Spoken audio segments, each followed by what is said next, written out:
Let me please take your seats. Please take your seats. Are we on here? We are on. Thank you very much. Please take your seats. Let me acknowledge the presence of my cabinet colleagues. Let me acknowledge senior officials in government, central government, local government. Let me address other colleagues that are present here today. I know members of parliament will be here, some, and also representatives of various institutions. I want to acknowledge the presence of the media. Thank you very much for being here. We appreciate the work that you do. Sometimes we appear like to take it for granted, but we do appreciate the work that you do. Let me simply say, ladies and gentlemen, fellow citizens, we speak to you today as Zambians in every constituency,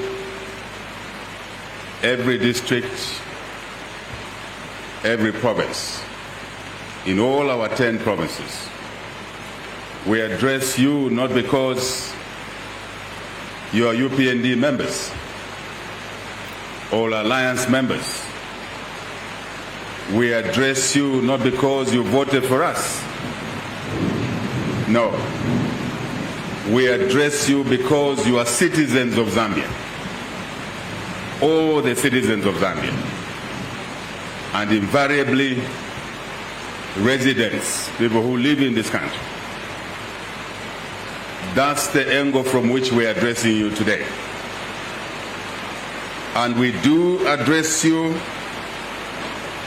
not just as your president, no, but also as your servant. The two are somewhat distinct. Depends on how you look at it. Today, we want to share with you very briefly where we are coming from, the progress that we may have achieved, and the challenges that now lie ahead of us, together as a nation. Together as a nation, we have a simple mission: single-mindedness, to work hard, to work smart,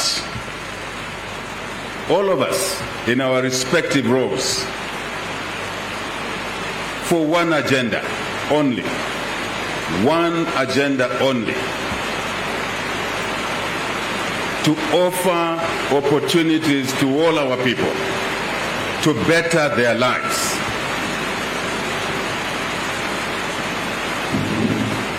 That's our agenda. In all that we do, since you put us in public office, we have a single-mindedness.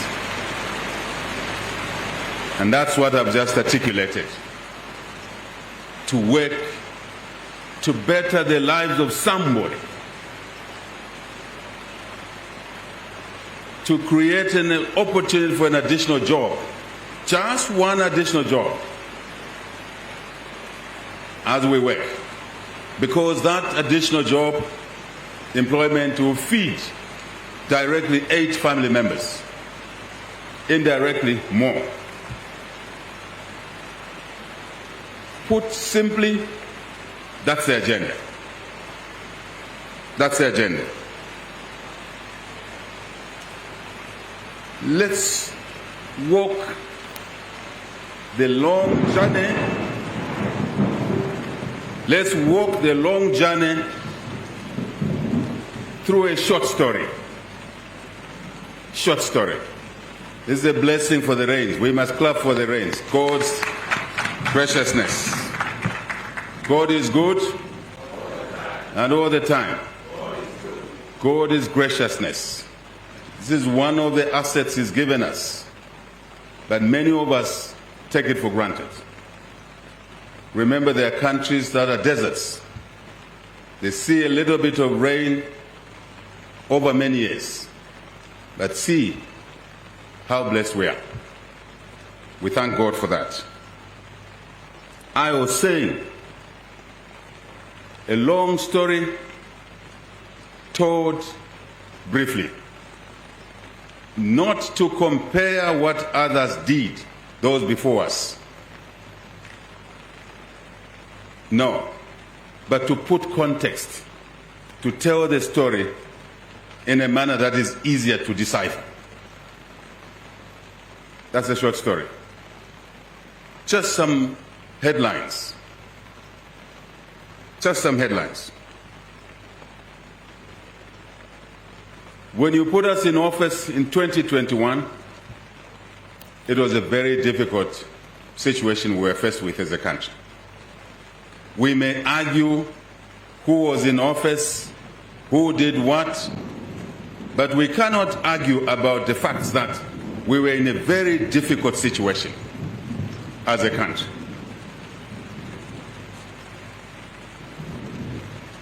We were living beyond our means. We borrowed money beyond our means to service that debt. There's no contestation about that. We may argue how it came about or who led us into there. The fact is that we had a difficult environment with regard to the debt mountain. Huge debt mountain. We worked hard. We didn't say who created the debt. We worked very hard. 1 year, 2 years, 3 years, 4 years today down the road. We worked very hard. And last year we announced that we achieved a high measure of our debt restructuring. 94% plus. Many Zambians, not many, a small number of Zambians who have a knack for arguments argued that that was not true. I don't know where they were drawing their numbers from. But don't pay attention to those. Hear what they say, look into the subject, and make your conclusion based on numbers. Numbers don't lie. And 2 days ago, amongst many independent analysts, professionals, Standard & Poor's upgraded Zambia's credit rating and confirmed that Zambia was no longer a basket case, it was now a viable country to invest in. It is there. Those who argued about it, your answer lies in independent assessors. And we expect more to come. And they are known. We will not take time to repeat that. Today we stand here together as a country in a position that was untenable in 2020, 2021. After hard work, we are in a position where the country is now a meeting place. For the East, they come to talk, to do business with us. The West comes to talk, to do business with us. The Middle East, the Arab world, and the Jewish community, they meet here. We must ask ourselves a question: why is this a meeting place?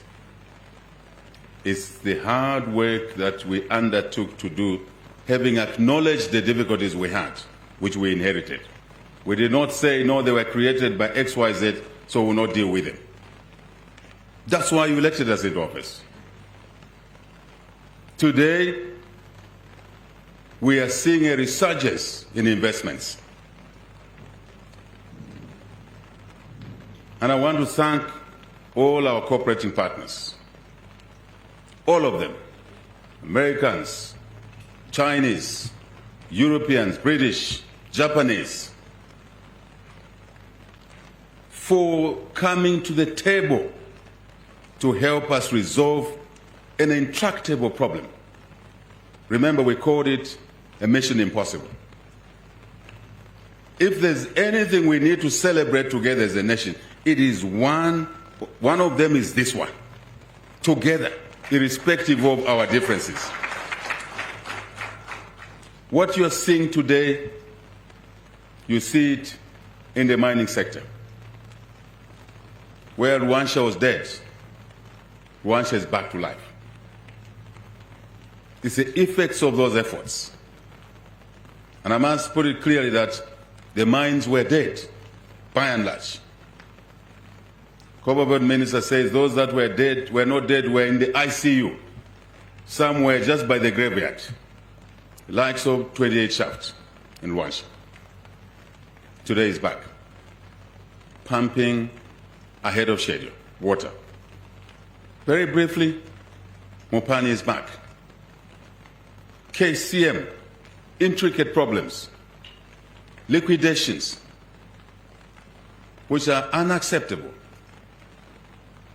is now on the upward swing, producing more copper, as we intended it to be. So let me put it, brownfields, old mines, which were dying, are back, firing. New mines, improvements, Imbula. Kalengwa, which was out of commission for 47 years, is back. Bamuzungu, Bakulum, Twasant Abingimwan. Twasant. You waited for so many years. Now, there will be people employed there. Already they've started being employed. New mines, Mingomba, in partnership with the Americans. $2 billion investment. First Quantum, over $1.5 billion investment. Lumwana Super Pit, over $2 billion investment. These investments were not possible if we did not achieve debt restructuring. That's a context. That's a context. I don't want to waste time today. Today, I want to focus very soon on the elephant in the room. That which could destroy all these efforts we've made. Such as targeting 1 million metric tons of copper, knocking on the doors this year. It was not even something to talk about in 2019, 2020, it's here now. We're getting there. Towards the 3 million tons of copper.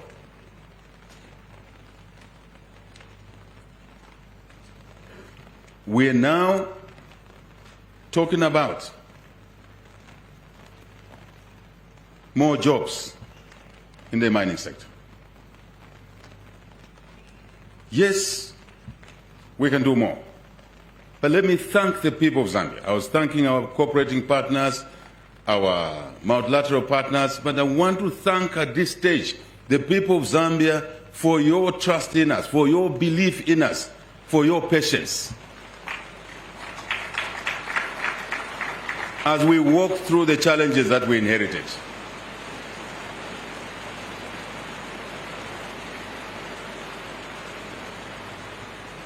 So, let me touch on something else we inherited. So, I've talked about the debt situation and how we've moved it. Took the best of 4 years to be here. And I sent a message to Dr. Nakamba, my economic advisor, that I'm not happy with this rating.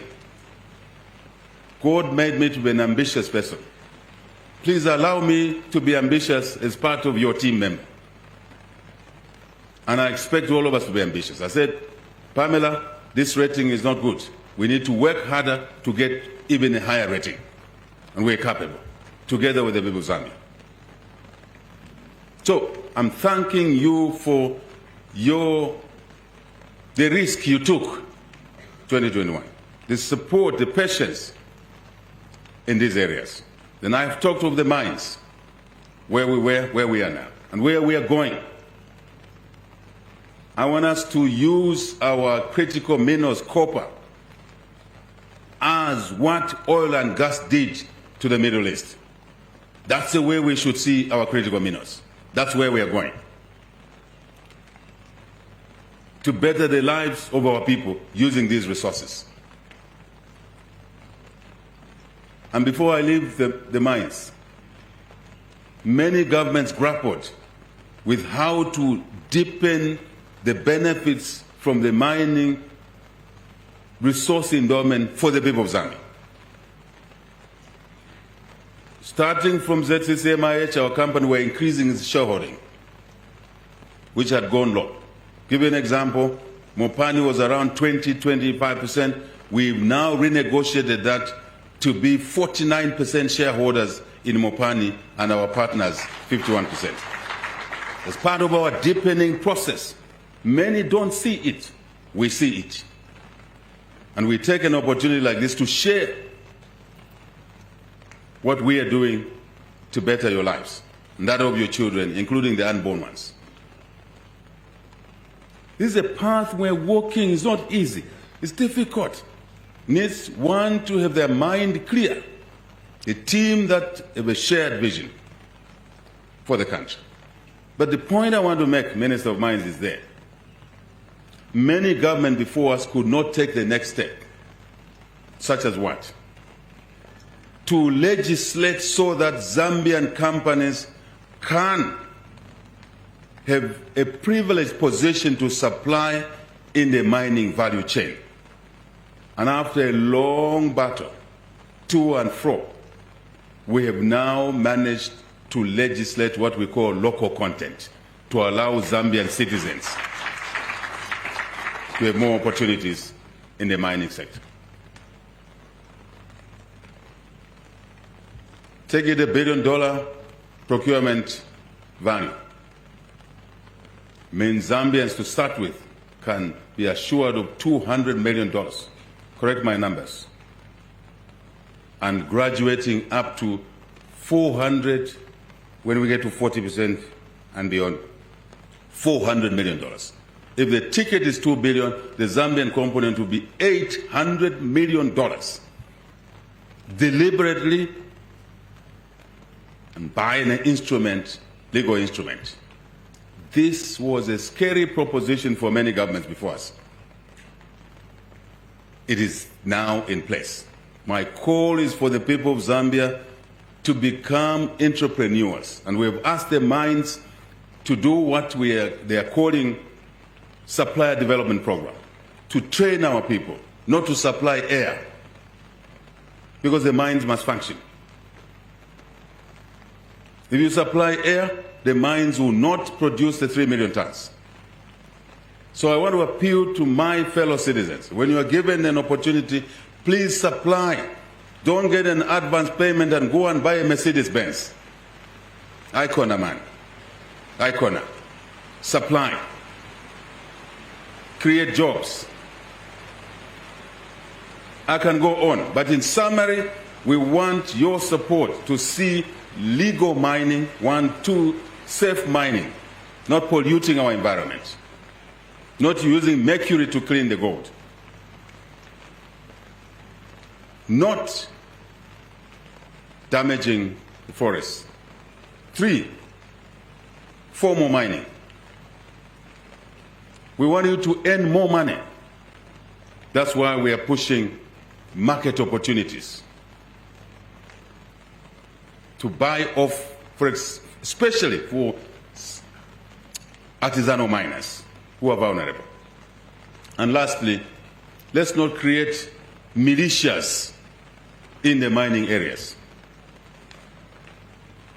Don't go in that direction. Where in Eastern DRC, a 13-year-old boy keeps a gun in the house and probably has already killed 3, 4, 5 people.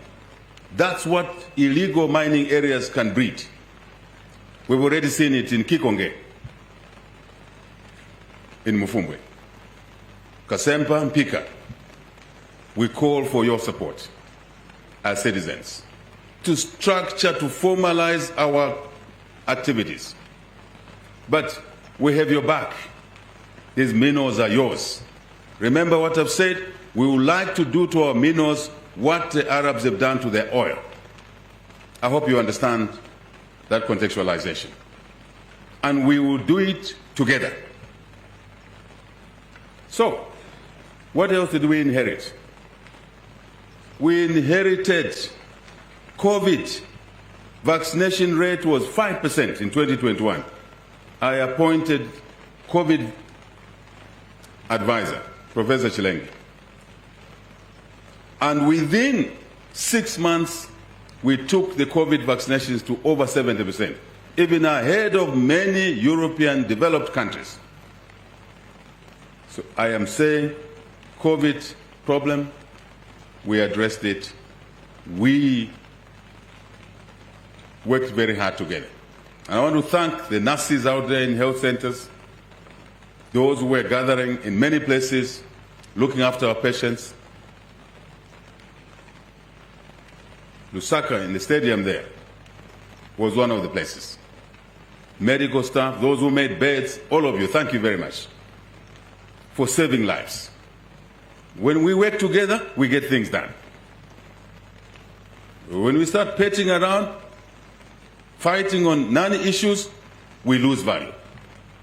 Very important lesson. So, what else did we inherit?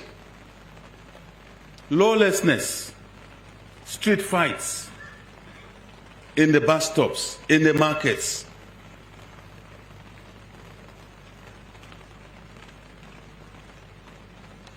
Anywhere, in the compounds, intercity.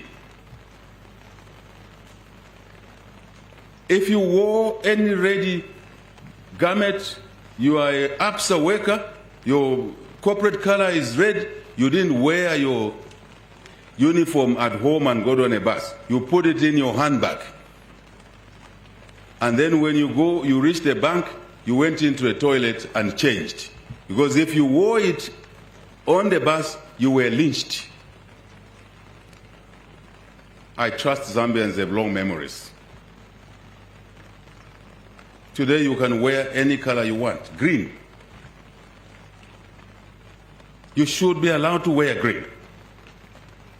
Anyone stops you from wearing green is standing in front of this fellow. And I will address this. This is the monster in the room. I trust Zambian memories. I trust them. I know some people, Zambians forget quickly. I don't think so. I think they are conscious of these issues. If you were seen in a certain way, you were plucked out of Kulima Tower and taken to Kamgodi. And there you were lynched. If you're lucky, you'll have a broken finger. If you're unlucky, your ribs are broken. This is what was going on in this country. And we stood up and said no to that. And we'll come to it shortly. This is the environment we inherited. Anyhow, violence, as you will hear what I'll say, takes us nowhere. Education. We have introduced free education, and since we did that, over 2.3 million children have come back to school across the country. Across the country. Barongovan, Banavahes, Mwevanandi. These are numbers that anyone can check. More bursaries, more meal allowances. In fact, meal allowances reintroduced for the monks and mummers. What else? Hostels that were stored up are being constructed now. Accommodation. Skills training. For those that may have no opportunity to go to college, they are Zambians. Skills training. Curricula has been changed. Thank you, Minister of Education.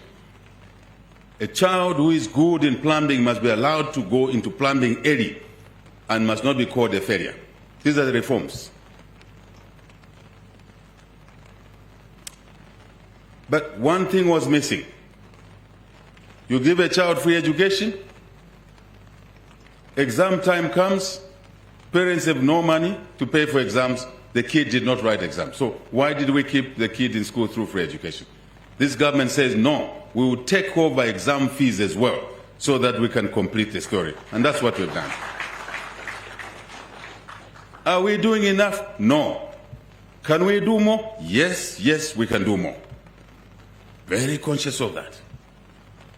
All the time. On all these aspects I've indicated, we can do more. So the path, the work continues.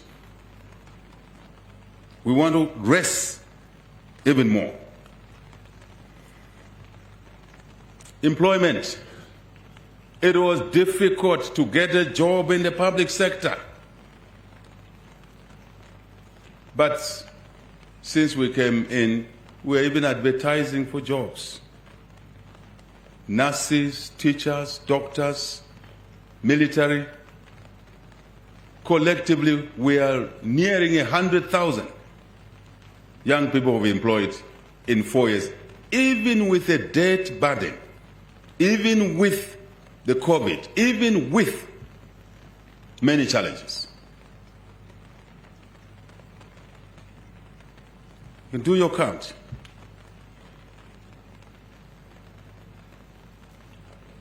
We have not exercised the instrument called retirement in national or public interest. We have not, deliberately. We asked the Secretary of Cabinet to actually review cases of those that were removed under that category, and a number have been brought back based on justifiable reasons.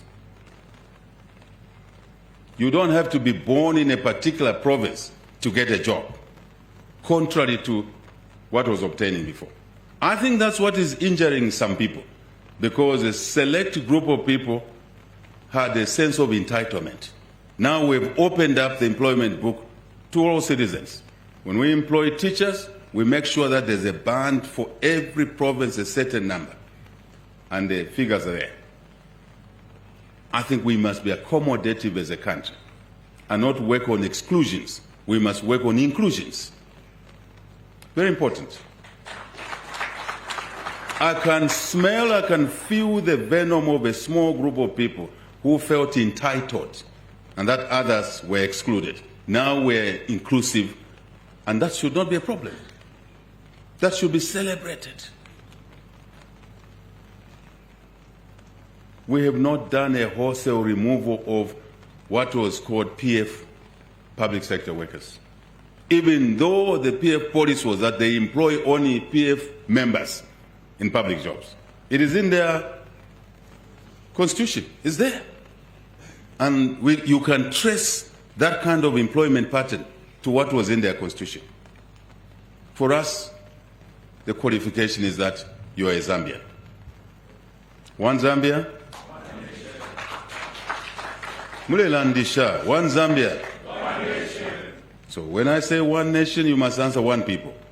So, natutame nakabi. One Zambia.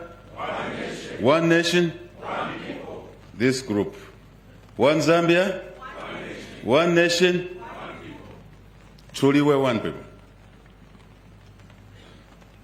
I must have acknowledged our cooperating partners. I see my friend, our friend from the World Bank there. I think that's him there. We acknowledge your presence. and others that may be present, or someone else. I may have missed that. So, let us be inclusive. This should not be offensive. When you see other Zambians now coming into the public sector sphere, we should cherish it. We should not detest it, because Zambians are equal by the Constitution document. They are equal in the eyes of God, who He made in His own image. So I smell that situation, and I invite those who don't want to see others included in their own country. So where will they work if they can't work in this country? They must go and apply for jobs in Malawi or in Zimbabwe. We have moved from exclusion to inclusions. That should be celebrated. It's very important. We must examine what I've said in our own homes. What do we discuss at dinner tables about other citizens? What do we discuss in kitchen parties? What do we discuss in weddings? Now in church, it seems the church has become a host to negative talk. How can that be in a Christian nation? I ask a question, humble question. How can the very house that should be exuding love, peace, stability, accommodation, now is becoming the house of hatred? How? We're missing something. Let's go back to use love to conquer hatred. Love will always conquer hatred.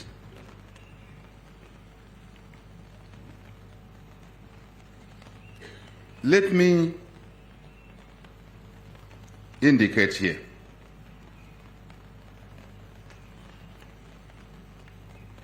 that the story of our work is long.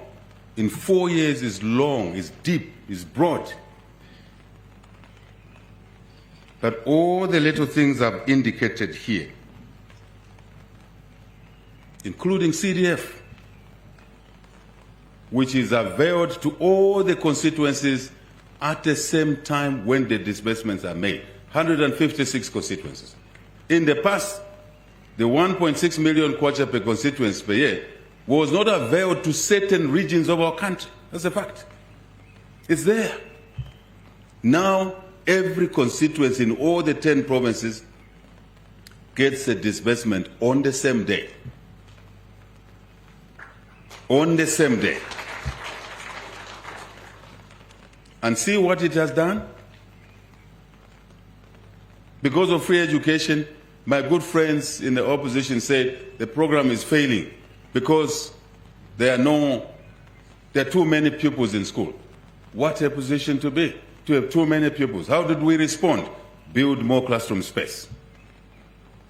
Employ more teachers. Deliver water and sanitation. Buy desks. We're taking things for granted. And we put a policy that no desk will be imported. They are now made here. There are even stronger desks made by our artisanal students, pupils, across the country. What a delightful situation. Can we do more? Yes, we can do more. Mwebananti. Mwebakalamba ba milimo. We can do more. I'm the first one to admit. I tell my wife, I'm one of the most self-critical individuals myself, and conscious because of what I've gone through. I said to my wife, we can do more. I said, please remind me every time what you think we can do more and better for the people of Zambia. Remember, our mission is simple. Work hard, smart, better the lives of the people of Zambia. One mission, single-mindedness. All of us can do that exercise. Self-examination, self-critique. criticism. We can do more. So anyway, I was saying CDF was called a hoax. Many called it a hoax. Last time I was in Parliament, I asked the MPs, I said, I want to see one MP here, not two, just one who says CDF has not delivered in their constituents. I looked around, there was no hand. I singled out one of my greatest critics. I said, Shano Komune, Tailebomba CDF mu constituency. He stood up and he was jumping and laughing. He said, Ilebomba echechi, Ilebomba. But I harbor no hatred. He's my critic. He knows, I know. I still reach out to him. That's my nature.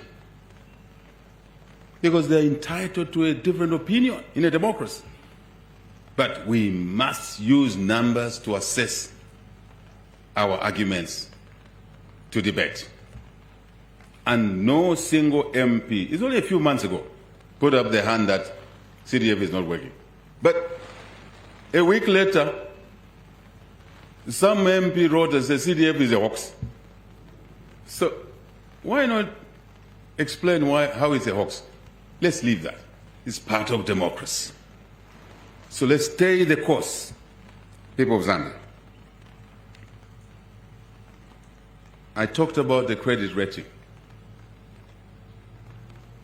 and thanked all of you. Let's take advantage of this situation now, where the country is attractive. And in all the transactions that we enter into, ministers, PSs, parastatals, let's remember, how is this transaction going to help create more jobs for citizens of Zambia, now that we're attracting investments? And we intended to attract investments. Let's ask ourselves that question. It doesn't need the president to remind us, private sector colleagues. I have asked the Minister of Mines, the Minister of Labor, and other ministers and the private sector colleagues to say, let's extract the number of jobs we've created since 2021. The public sector jobs are known, but I want to see more numbers from the mines, for example.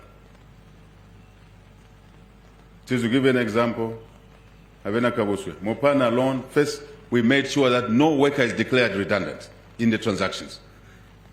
Mopana alone has employed an additional how many people? 2,700. 2,700. No retrenchment, that's our policy. Any investor who proposed that they will retrench workers, we threw the bid out. I remember my colleagues in cabinet there, one day were not happy with me. I said, this bid, don't talk to me about it. Why? They want to declare 5,000 workers. We are here to employ, to create employment. How can a bidder tell me that they will remove 5,000 citizens on the mines who have been waiting for a revival? I said, ouch. And there was a debate. Then I ruled, I said, this debate is over. This bid is out. If they want to declare 5,000 Zambians, out.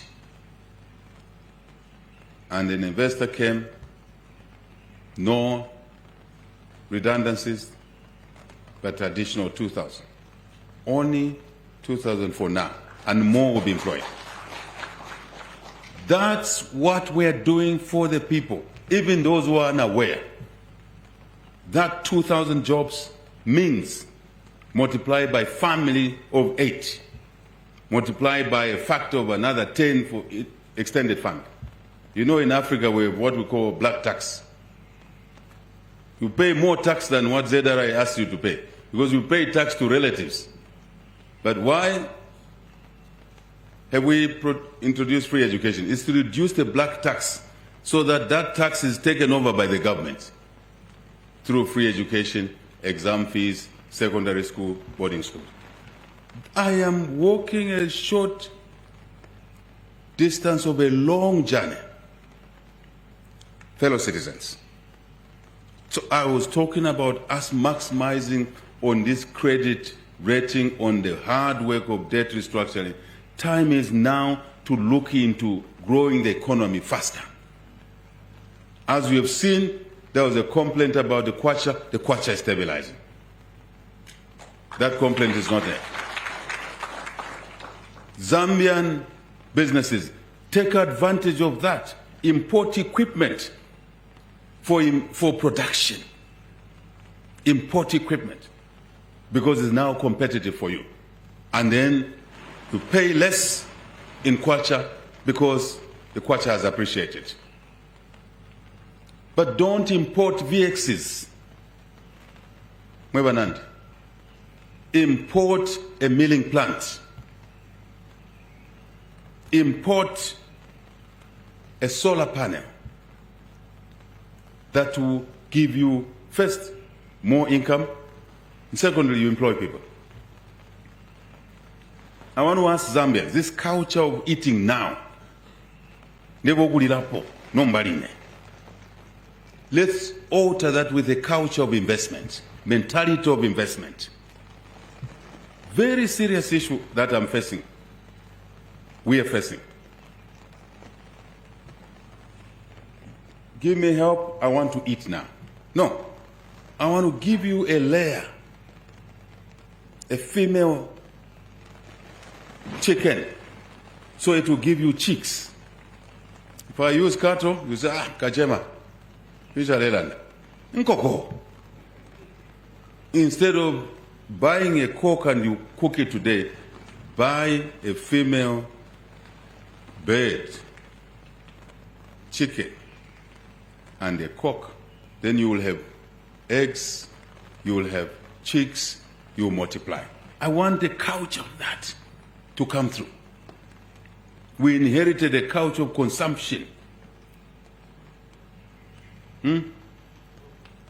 Let's move denial now for certainty of food security and other needs tomorrow.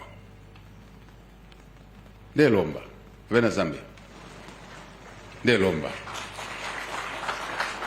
Because all this environment that is getting better and now signed off by even international assessors and critics.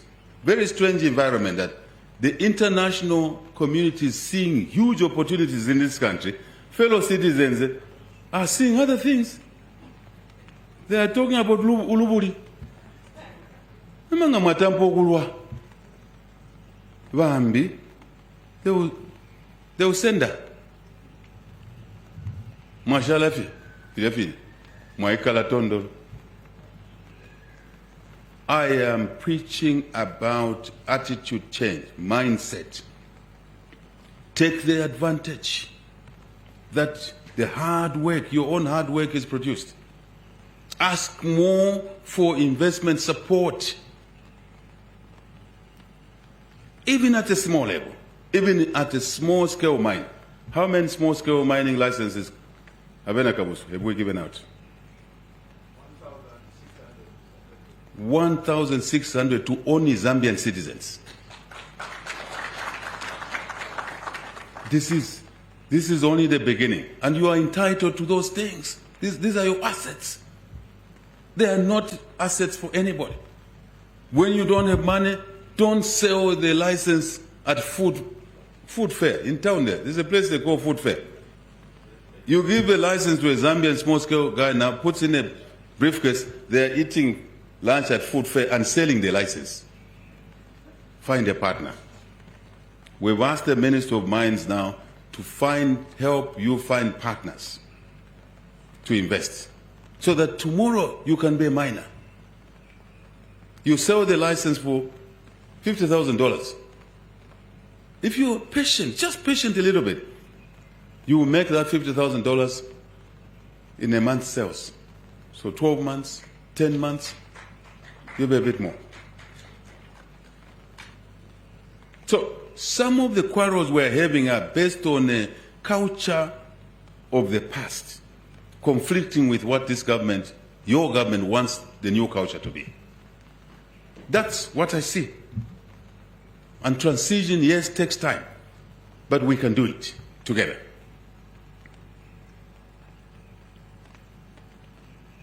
There's still work ahead. a lot of work. A lot of work. The late FTJ will say, a lot of tampa nombali, kutampa. We've just started together. We can do more. One of the challenges we have, which we acknowledge, is the energy. Energy. There's no skating around. We acknowledge that challenge. There's no skating around. I was talking about the challenges we inherited, but this is a challenge that arose during our government. 2023-2024 season. Worst drought in living memory. But we promised, before I go there, what damage did it bring? Food insecurity, number one. Two, energy. Wiped out our generating capacity. We were wrongly celebrating that we were a country of green energy, hydro, but the drought came and decapitated us, took out our generating capacity. We mourned together. We said, your government said, nobody will die of hunger. And we worked very hard. And we want to thank the churches, NGOs, citizens, farmers for their patience. They lost their crop. We still asked them to grow. And we worked hard to make sure that no one died of hunger. I'm not aware of any citizen anywhere in the country who said I buried a relative because of hunger. We took food to the depots where we bought the maize. We debated in this cabinet room. And in the end, we agreed that we would take food back to where we buy it from, so people can access it close to their homes. Then we asked citizens today, don't despair, farmers, plant more. And they planted more. And 2024, 2025, this year, we have the largest yield of maize since independence. Just imagine, from a crisis into a huge opportunity. And we have different problems now. We only consume 2.7 million tons of maize, human and animal consumption. And we have to sell the excess. And I want to say to the people of Zambia, do not detest exports. That's how Singapore grew into a big economy, an island nation, exports, but only when we have assured food security domestically. So I'm happy to say to you now, we've opened new export markets now. Congo DR. Yesterday, the first train left Ndola into Lubumbashi. The train has not moved. No train has moved between Ndola and Lubumbashi for over 30 years. Yesterday or the day before, where's the Minister of Agriculture? There. I think it was the day before yesterday. A shot was sent to me of a train, Zambia Railways train, moving, taking not maize into Lubumbashi, milling meal, because it's value added. We keep the milling jobs here. From a difficult situation, threat of hunger, to a surplus within 12 months, and then to exporting. I want to assure citizens that domestic food requirements is assured. It's assured. Again, we had a lot of noise around food. But see how God loves us? And Zambian farmers responded, thank you very much to Zambian farmers. Thank you so much. And continue. Now we have an issue. Let me explain this issue. We had planned to buy 500,000 metric tons of maize from farmers. Then farmers responded. I want to even say to you here as citizens, farmers that never used to produce so much maize in northern province came on board. In Luapula province came on board. In Muchinga province came on board. You will see the transition now happening, that food security, contrary to what we were saying 50 years that Luapula, northern Muchinga cannot produce food, they are now producing food. And I'm very grateful. I think we must clap for those provinces. So we made a decision in this cabinet room. You can hold me responsible. I don't run away from challenges. I said 500,000 metric tons is too little. Farmers still have maize. Don't forget the hunger. I was telling cabinet ministers, we had to import food from Tanzania at a higher cost. The decision has been made that we must buy more, and we are buying more. We bought more. 1.6 million tons. What does that create? It creates a budget gap because we had budgeted for 500,000 metric tons only. A good problem to have, not a bad problem. What do we do next? We say, fine, we are now working on closing the gaps and raising money. The ticket came to $11 billion. Correct my numbers. $11 billion. I love my numbers. You cannot run a country without loving numbers. Then you walk this country into a ditch without knowing. Yes, you think you are doing a good job? You walk the country in a ditch. Out of $11 billion ticket, sorry, kwacha, 11.3. Ziko Mwambie, wise men from the east, Mutolo Piri, Ruben, biblical name, Ruben.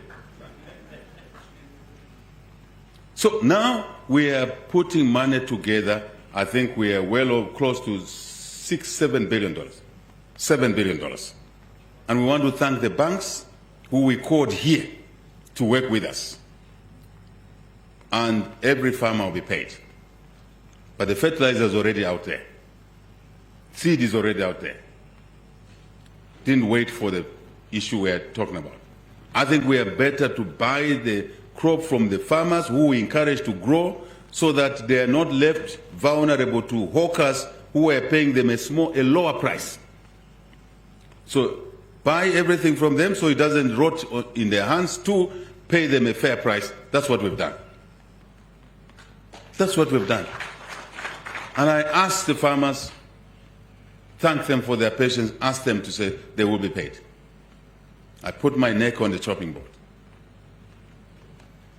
I put the minister's neck, our workers, public sector workers. And I'm happy to say banks are behaving in a different way now, better. We call them here, they come, and we find a solution together. It's great, isn't it? Relationship building. We are one economy, one family. I've only one thing that I'm asking the banks to do. Lower your interest rates. Because the exchange rate has stabilized, the inflation is coming down, one more variable needs to move. There is what we call in economics finance the triad. The triad is the relationship between interest rates, exchange rates, and inflation rate. So inflation is coming down, the exchange rate is getting better, this one is still standing behind, and I made a call to the banks to lower their interest rates, to make credit cheaper for everybody. It's a journey we are walking, and I want to thank the banks for their positivity. What else did we experience out of the drought? Energy. Energy. I want to say to the people of Zambia, we share your concerns. We agree with your complaints. You are right to complain. Households are being affected, load-shedded. Saloons, small restaurants. This challenge was a wake-up call. I believe God decided to say, you are fragile in energy. I need to endorse a bit of drought for you so you can wake up. And I want to thank God for that. Because we've woken up. And now we're working on finding a lasting solution. More solar is coming through. Not just Chisamba, you saw me going there. Mansa. Chisamba, 100 megawatts, plus another 100 megawatts, moving to 200 megawatts. Mansa, 50 megawatts. Milo. Yesterday I had a meeting with the investor in the Milo solar power station. One segment is on. They are now doing 2, 3, 4 more segments. Some outside Milo. And the investor sat with me in that office and said, HH, Zambia is where to go now. I've told my friends in London who are keeping money in the banks to move the money out of the city of London and bring it in Zambia. That is where to go now. We've got a 25-year power purchase agreement. He's already started receiving income, and his partners were saying, why are you going to Zambia? He says, I'm a proud man. In the boardroom I sit, put my hands and said, who is here to challenge me? The Zambian investment is already yielding results. And his partners saying, let's put more money in Zambia. Thank you to the people of Zambia. Coal power stations, Mamba Phase 2, 300 megawatts. Another investor, United Capital Federal, 600 megawatts. The first 150 megawatts will come through in April, thereabouts. Racing towards self-sufficiency and surplus in energy and in food production. I didn't tell you that. Your government is now saying 500,000 hectares will be put on irrigation. We're already working on it. I'm one of those who has moved from just being a Kachema to converting some of the Kachema stuff into crop, leading by example, and I'm irrigating. And many others are doing the same, bigger than me in crop. And we are targeting 500,000 hectares of irrigated crop. Give me your numbers. If we produce 8 tons per hectare, how much maize will we produce in 500,000 hectares? 4 million. What is our consumption? 2.7 million. Rain or no rain, in the next 3 years, we will have food security. Rain or no rain, in the next 3 years, we will have enough energy. We've worked out our numbers. That's the path we're walking. Can we do more? Yes. Yes, yes, yes. Now, we must work together towards this target and not disrupt this momentum by pettiness, by throwing stones. You find people gathered like this, you start throwing stones on this tent. What have they done? They're discussing progress. You are throwing stones.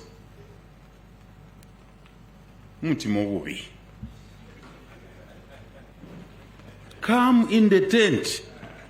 Come and check what we are doing. Ask the people here, they will tell you, here we are doing a good thing. Come and make what they are doing in the tent better. Engage. Let me move to what I call the elephant in the room. I have just said more can be done. Solutions are there. This country must learn the lessons. Let's not do start-stop processes. By 2011, we had wiped out our debt position to less than $1 billion. I think it was $750 million. You can correct my numbers. Or just around $1 billion by 2011. By 2020, 2019, 2020, we had gotten a worse situation than ever before. What sort of people are we? Now, these things I've outlined, we need to protect them. We need to improve and do better and not regress and walk back and start all over. There's a cost to doing that, a huge cost. We've seen it. We don't need to behave like that as a country. I ask the people of Zambia, let's do an approach of a building block. Get better all the time and not slide backwards. 1 step forward, 2, 3 steps backwards. It costs money to clean the debt to where we are. It costs us time, costs us money. Let's not go back there. There will be a bit of pain along the way. To do the right things, there will be a bit of pain. I remember when I said to my ministers, in this cabinet room that there will be no new VXs bought for you. I looked at the body language, most of them looked down. I said, you heard me. There will be no new VXs here. We will buy smaller cars, cheaper cars, other than the old ones we found. We will run them down. When they are no longer usable, we will replace them with smaller and cheaper cars. That money will shift into free education. That money will shift into meal allowances. That money will shift into change is resisted. But today we have that discussion in this cabinet room. My colleagues are saying, good decision. Good decision.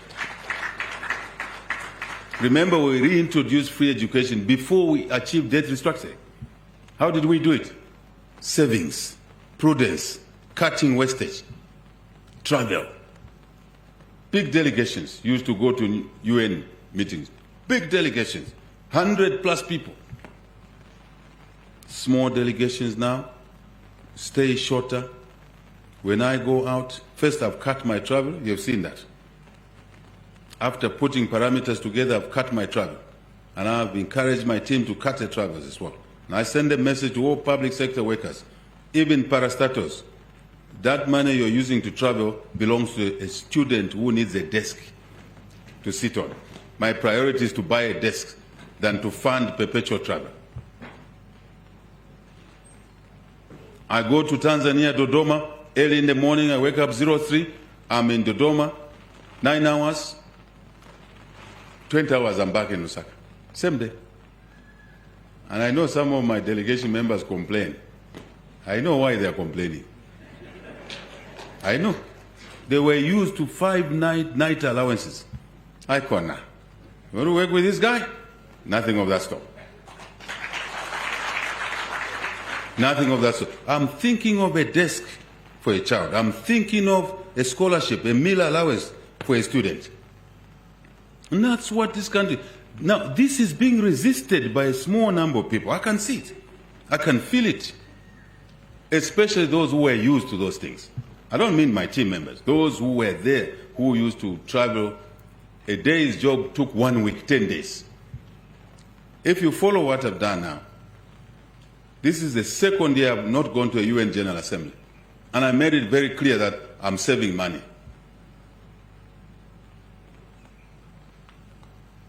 I'm saving money. And that money belongs to, should be used for a scholarship for somebody. Should be used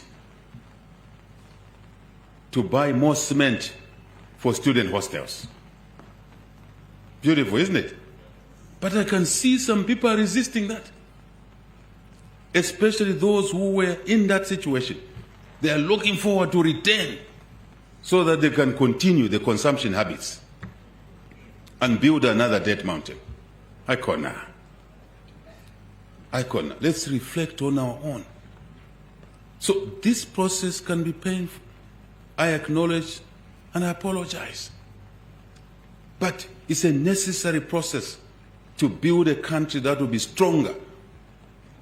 A country that will not reverse good things as a habit. So the energy crisis is an opportunity now. Yes, we're crying, but I want to assure the people of Zambia, one of the decisions we made just a few days ago, the president decreed, you can call me anything, that every constituency will invest in 2 megawatts. Every constituency will invest in 2 megawatts. And a quick calculation there gives you 312 megawatts, if my numbers are right, Minister, isn't it? 312 megawatts. A small station that will address the needs. Let me give you an example of my home area. Nyimba. Every district is my home area. Please accept that. Nyimba in Eastern Province only consumes 1.5 megawatts of power. Why should Nyimba be load shedded? If I may ask. 1.5 megawatts only. Now we are saying Nyimba constituents must invest in 2 megawatts. And we're working hard to get the battery power as well. That's a presidential decree. Now we've already passed the budget. I believe we've passed the budget. So Minister of Finance said, Mr. President, you are in the process. So Minister of Finance said, we're already passing the budget. We cannot reverse. I said, Minister, relax. We are going to get a small portion of the CDF money, which is already in the budget, and move it to the 2 megawatts. And all of a sudden, a constituency will own a power station. Instead of consuming that money, they will now invest that money and they will get annuity income, regular income for the first time. A constituency will start earning money. And we've already arranged that they will get a 20-plus year power purchase agreement from ZESCO. And then the banks have come to leverage. We called the banks here. Even yesterday they were here, some of them. And the banks couldn't believe that out of that initiative, taking a small portion from the money that is already in the basket, we are creating over $100 million. Minister. Yeah. This should be your bread and butter. $100 million seed money, which we have decided that we cannot sit and watch this electricity problem be with us over and over. Why should Nyimba have a problem when they only consume 1.5 megawatts? Now we are racing. Let me tell you what we've done. Everybody's coming on board. The banks are coming on board. The banks are saying, we'll put how much on top? 60%. Just last week we sat with the banks here, private banks. They said, Mr. President, brilliant idea. You brought $100 million on the table? Yes, we are going to add another 60% more on the table so that these power stations can be built quickly.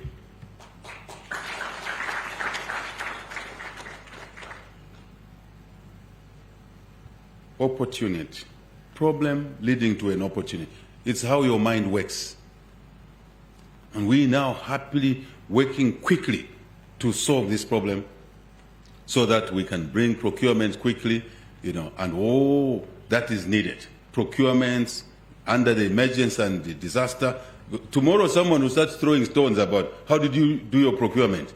Why is ZESCO being involved? Who else are we going to involve if it's not ZESCO? They know the business. And ZESCO will be maintaining these power stations. And they'll be buying the power. And then Nyimba should have no load shedding in a couple of months. I am saying this so you can see the efforts we're making day and night. We're not sleeping to find solutions.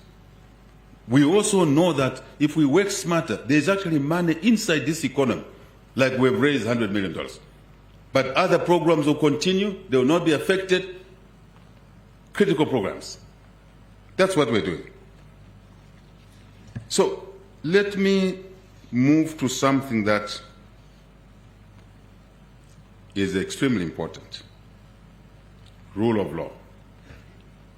That's the elephant in the room now. All these things that we are doing and what we can do, what we can achieve, can be destroyed by lawlessness, thuggery in the streets. There is father seated there. Kulima Tower, those young men are friends of mine, bus drivers, over a long time.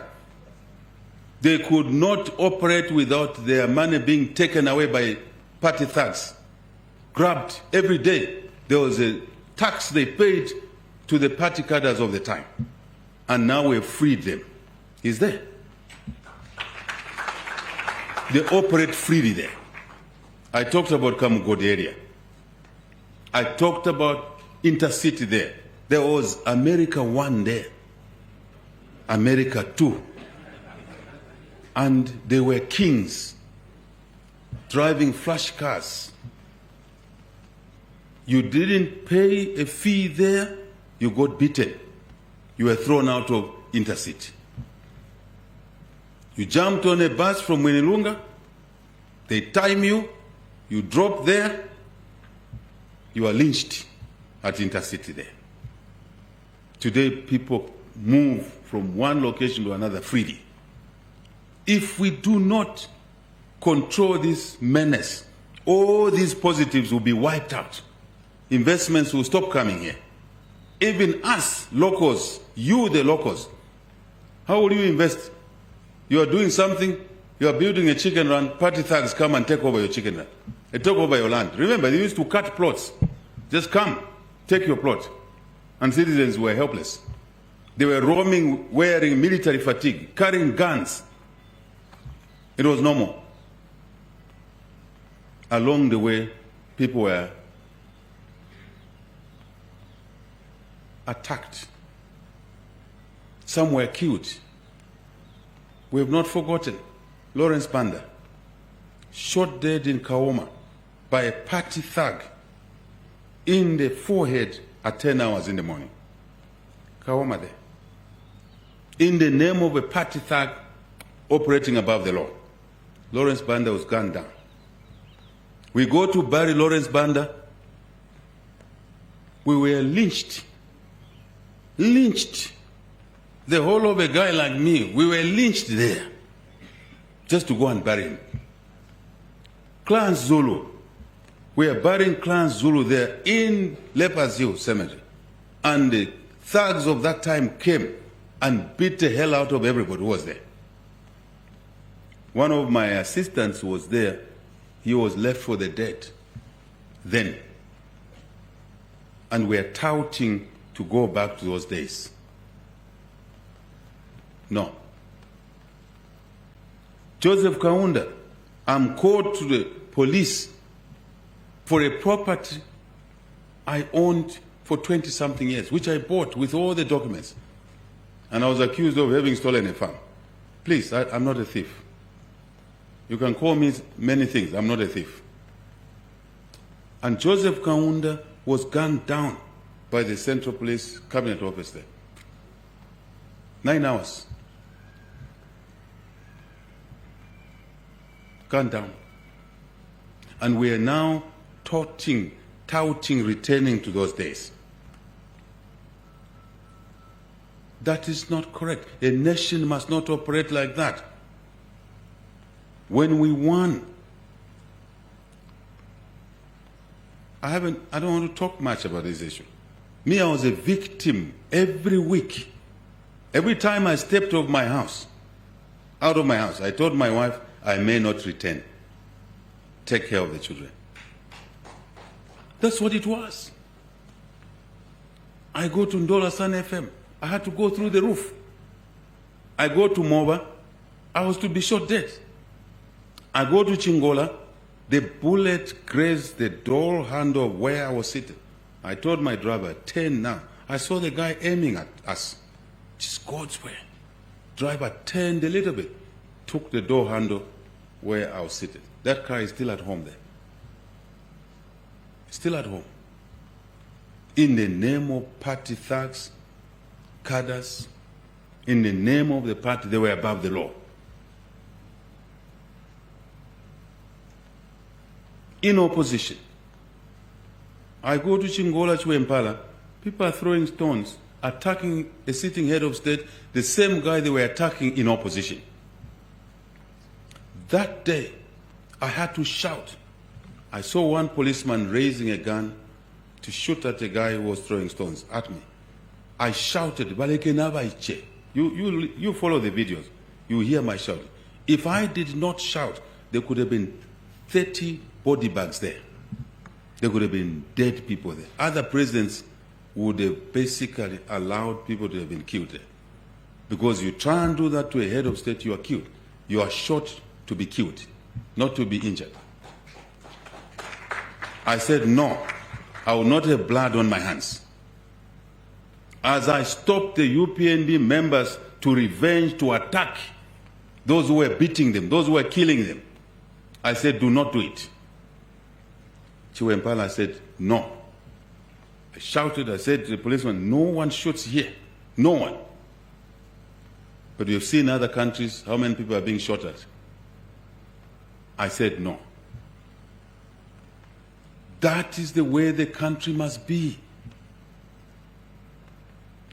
We will not allow any thuggery to return to our streets, to our bus stops, to our public places ever again. You try to do that, the law will be with you. You cannot use religion, hide under a church to parrot violence. You will be exposed. I assure you. The law does not recognize a particular church member. It simply recognizes you as a citizen. You can't hide behind ethnicity. This smell of ethnicity. You're spoiling our children, telling them smelly stuff. These children love each other. Don't spoil our children. You feel entitled, it's in your head. That feeling of entitlement is wrong. It's been wrong for 50 plus years. You are an equal citizen, just like a citizen from Kashinakashi, from Kambombo, from Chikalava, from Pamungomba. I know you don't know those places. From Sitoti, Nangwesh, from Nyengo, from Chikalava.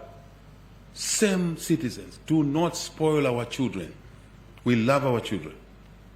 They go to school together. Don't teach Zambians hatred and you hide in the name of a church. Don't do that. What sort of leader would you be sending your children in the streets? And mainly you don't send your children. You send other people's children to go and kill each other. Come to the dialogue table. Any issue, this State House is open. Always. Come to the dialogue table. Choose dialogue more than conflict. Choose love more than hatred. You can't hide behind a church, and I mean it. And I mean it. Come to the dialogue table. You can't hide behind ethnicity.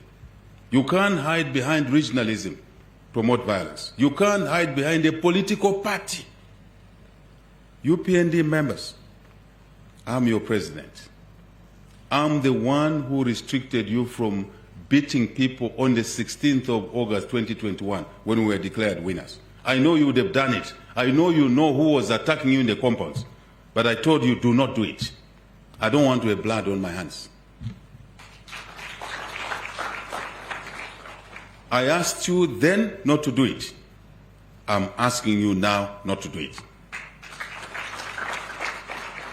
Equally, those PF thugs that maimed people, I can see they are regrouping now. Remember, I'm Shushushu #1. I can see they are regrouping. I can see what they're talking about in social media, promoting violence. You will not be allowed to return to your habits. And Minister of Home Affairs, collect all illegal guns. That's a directive. We don't want a nation of guns. We want a nation of tools. Father Wari, I watch what you do fixing cars, fixing doors. We want more tools, spanners, not guns. Spanners must replace guns. Computers must replace tear gas canisters, which the cadres were carrying. I don't know how they were doing it. It means the system was rotten. We're fixing the system so we can create room for development. Don't hide behind any ism. You'll be exposed. Don't hide behind hatred. It's a democracy. Anyone can be a president of this country.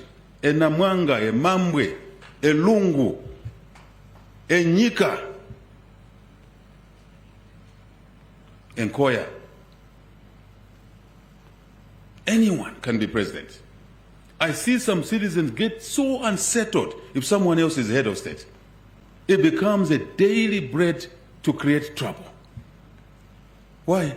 Sense of entitlement. Only you. Why you? Constitutional amendment. Why should it be a source of conflict in the streets? Why? Why?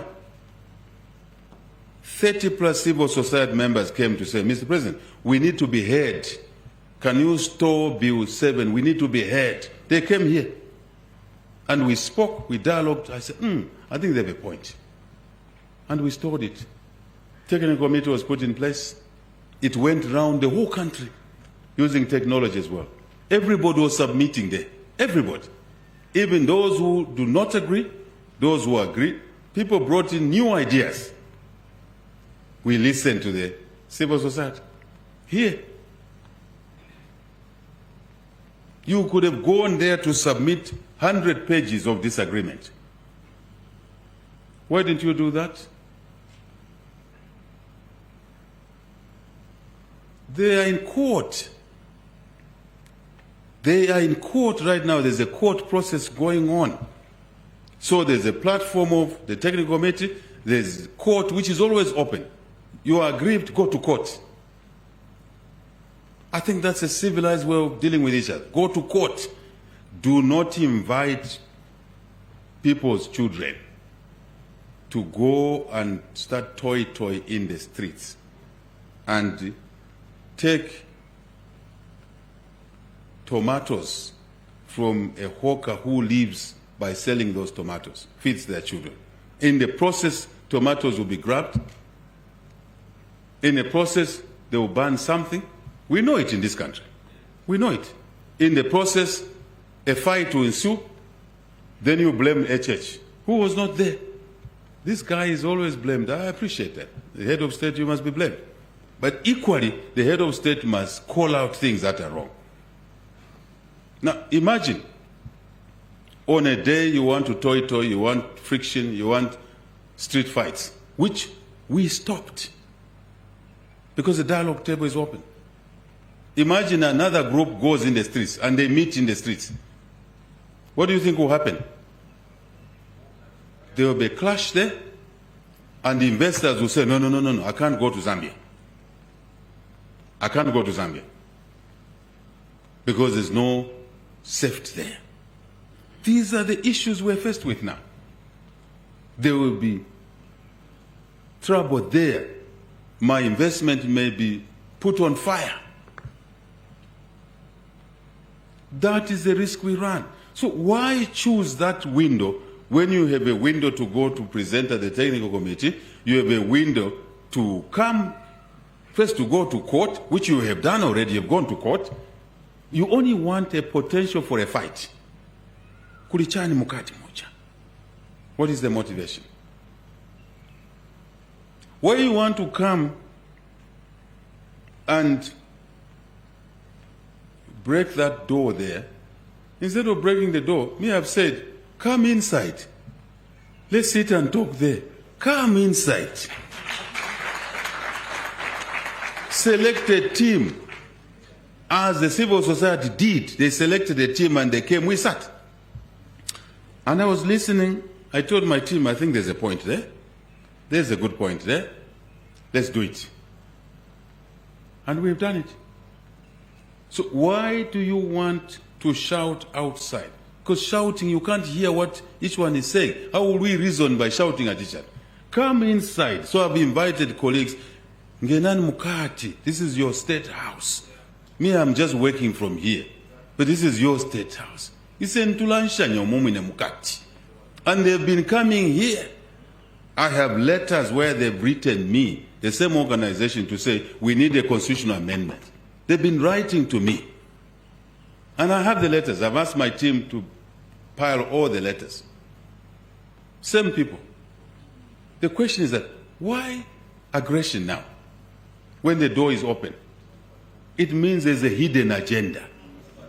You want to damage the credentials of this country, which has just come out of a serious debt trap, and more investments are coming. So you now want to reverse the gains that have been made so that you can swim in confusion the way you did before. Icona. That is the issue. That's my deduction. Any logical person will be saying, what is the agenda here? Well, you don't want to talk. Okay, let me give you a scenario. There's noise, people are toy-toying in the streets. I know one country which has a port where in that province there's always street fights, street demonstrations. One of the neighbors, near neighboring countries, a port, you know, a port, seaport, where ships pack, bring goods, take goods. That ship now, neighboring countries have moved routes. They no longer go to that ship, to that port, because there's always street fights, street demonstrations, toy every day. I'm sure you can figure out what I mean. Now they've changed the routes. That port is now having goods stuck there, because when you want to move the goods, there's a street demonstration. You don't build a country like that. My fellow citizens, you don't build a country like that. That's the surest way of destroying a country. So let's assume you go and toy in the streets, and you are lucky there's no rival group there. Because remember, the rights you have to damage others, others have the right to damage you. Self-defense. I don't want us to go that route. None of us want us to go in that route. None. Any civilized person doesn't want. So let's assume you succeed. You make the noise, you shout, you shout obscenities, you insult people. Then you drop the petition. You drop it at the gate there. Let's assume you do that. Let's follow each other. What will happen after? The petition is picked. Somebody has to read it, isn't it? After reading it, somebody has to now do what? Call a meeting, isn't it? To say, okay, let's look at your item number 1. We agree. Item number 2, we disagree. At some point, you have to sit at the table, isn't it? So why not sit at the table straight? Finshi mufaya. Sometimes you overexpose your hatred of other people. It clearly shows, hidden in a certain ism, then it's shown. One of the statements in the letter that has been written is that without a Bill of Rights, you cannot proceed with the constitutional amendment. Without a Bill of Rights. I hope you all know what the Bill of Rights is. To amend the Bill of Rights in this country, you need a referendum. A referendum was held in 2016, and the Zambians defeated it in 2016.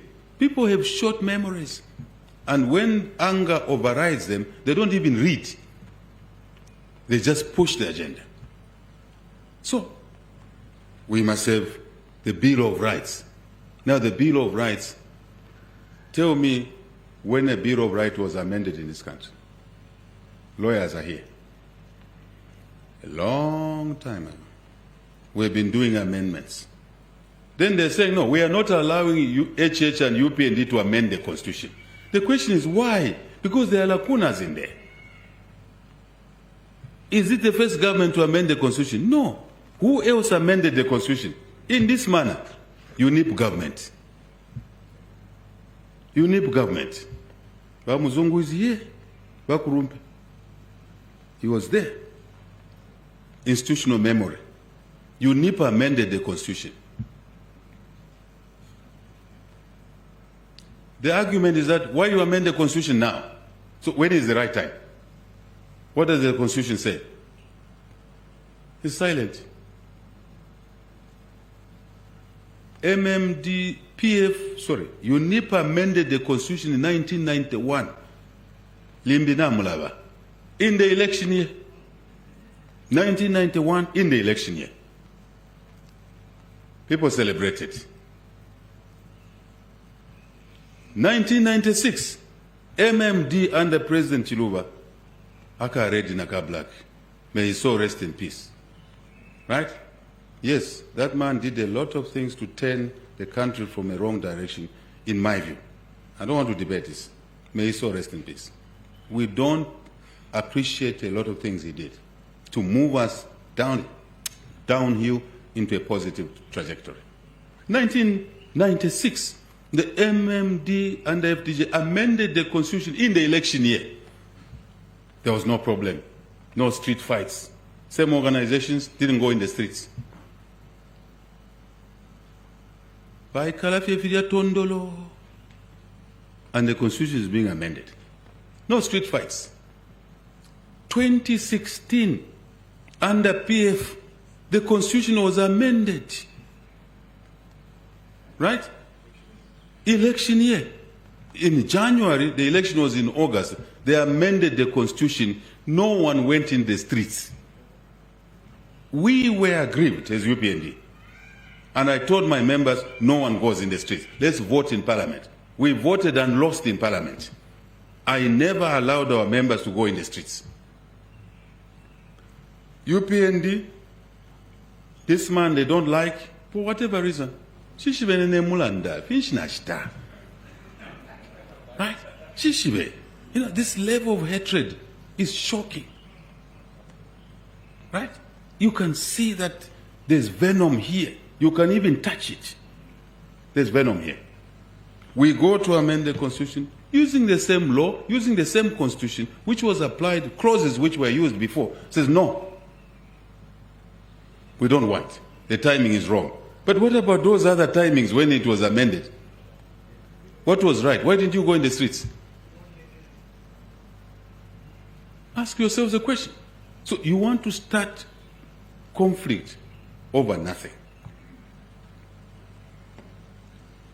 Fellow citizens, let us act godly. After all, we are a Christian nation. Let us act in a godly manner. Let us not overexpose our hatred of others for crimes some of us did not commit. I know. I've come a long way myself. I know the feelings of a certain section of the people. I didn't choose where to be born. Neither did you. None of us should serve a sentence for a crime they did not commit. In 2021, one priest issued a statement. Chawamanga twachita rigi election. Kuchila kuti abawambita tulefaya vakateke. Encouraging the government then to rig the election so that UPND and this president does not come into office. It's there. And this thing starts all over again. This is not fair. This is not correct.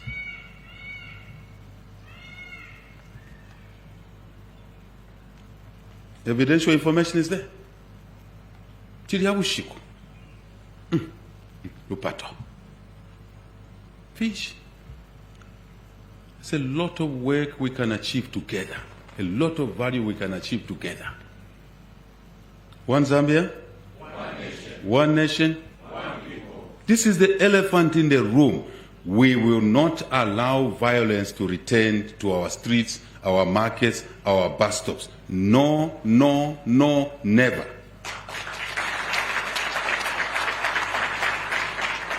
The law does not recognize a particular group of people only. It recognizes everybody. Let us unite this country. Let us make our children love each other. After all, they marry each other. Why are you reminding them of negatives? Love should conquer hate.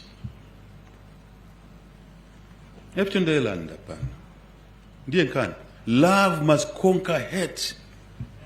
My fellow citizens, let's talk. When we have an issue, tulanshanye.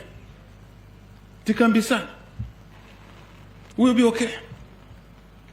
No matter how difficult the issue is, let's talk to each other. We'll be okay. We will agree on certain issues, we will disagree on other issues, but we'll be okay. That's a more civilized way of treating each other than stoking violence in the name of other things. This State House is available anytime. It's your State House. You have seen I'm hosting more groups than most leaders before me. This is not a comparison. I'm just saying. I'm hosting more groups than many leaders did in this State House. Because this is a workstation for the people of Zambia. So I want to close by saying the seeds of progress are there. Very clear. We've touched on some. We still have challenges. We shall always have challenges. Let's work together to deal with those challenges. Let's respect each other. Let's love each other. Let's maintain Zambia as a unitary state. I remember people in opposition, when I was in opposition, they were saying, nga mwamupera bu president akachitisha chalo kubalosha banangu. Akaputula Zambia. Have I putula Zambia now? I'm firmly sending a message that this is a unitary state. Everybody knows. And nobody will fragment this country. Nobody. No. Akashitisha chalo. So, mwiba nandi. Ushena mushiba market yako bashite fyalo. Nsende chalo chandi, chalo chenu. Mbike musutu kesi. Na kwela nanina nendeke. Na ndeshitisha. Chalo cha Zambia. Very logical, isn't it? Now they are saying that, no, he wants a third term. There's nothing like that. No, he wants to extend this term by 7 years. There's nothing like that. Nobody's talking about that.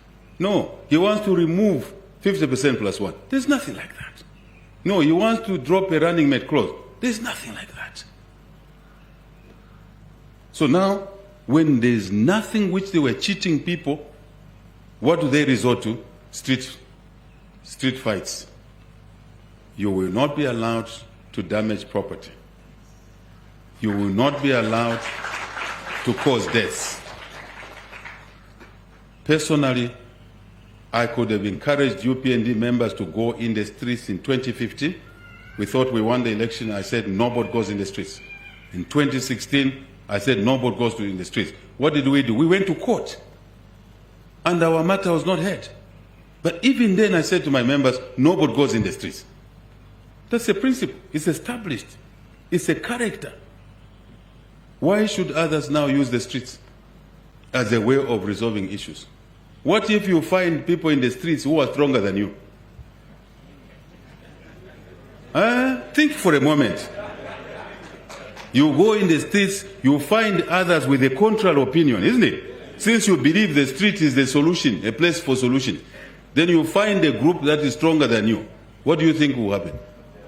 When you start running, you say, no, they are attacking church people. You are the one who is... Yes. Then you cry foul. You see, they don't respect the church. No, me, I'm an elder in the church. As you know, I love gospel songs. I would have given you one here today, but I will reserve it. Let's love each other. Icon. Nkani zachalo izika? Nizikulu ngako. Colleagues, God loved us, gave us a beautiful country. Beautiful country. Love this country. I know you all love this country. We can do great things in this country. And we are on the road to doing great things in this country. No question about it, unless your eyes are warped. But if they are not warped, raise the issues, and we also invite you to help us find a solution. We don't claim to know everything. No, we don't.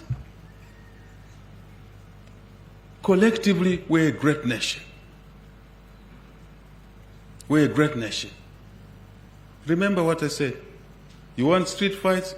You find a group stronger than you there.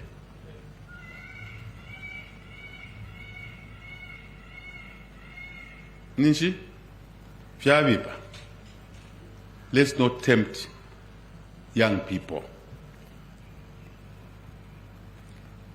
Discipline, commitment, hard work.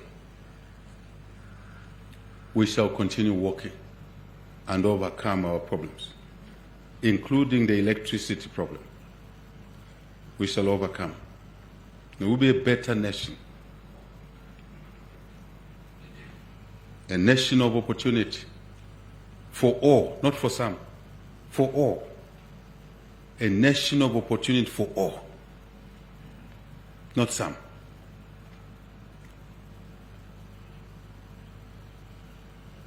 Thank you very much. Nataizia, Nasalifia. atotela mkwai zikomo kwambiri twalumba bitume zahulu. Thank you very much. Thank you.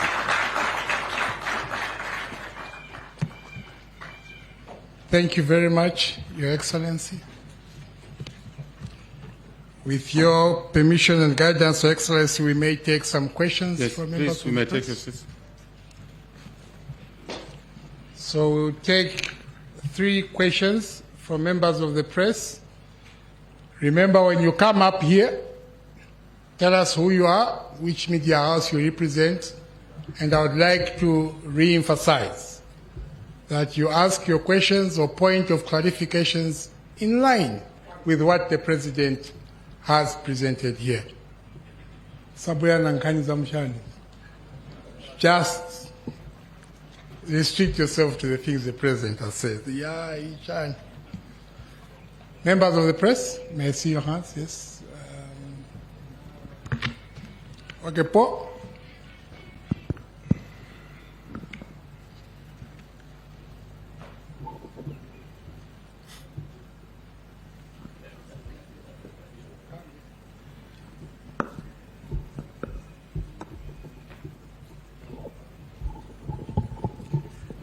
Thank you so much. Good morning, Mr. President. Morning, Paul. My name is Paul Shingongo. I work for Prime TV. Thank you so much for addressing the elephant in the room, which is political violence. Your stance is very clear and greatly appreciated. Mr. President, allow me to drive your attention to another elephant in the room, something that you have spoken to this morning, which is load shedding. I'm glad you did touch briefly when you talked about the power stations in the constituencies.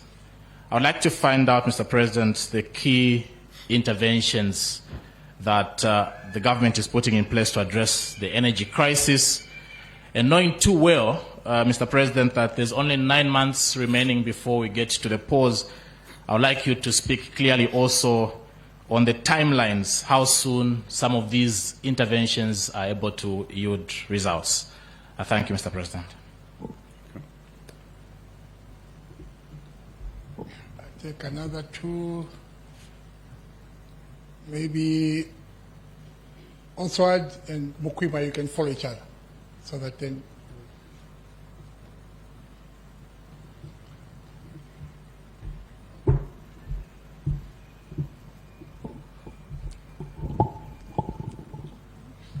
Good morning, Mr. President. Morning. My name is Mukwima Jilala from Millennium Radio. Mr. President, you did touch briefly on the mining sector, and in this regard on illegal mining as well as small-scale mining.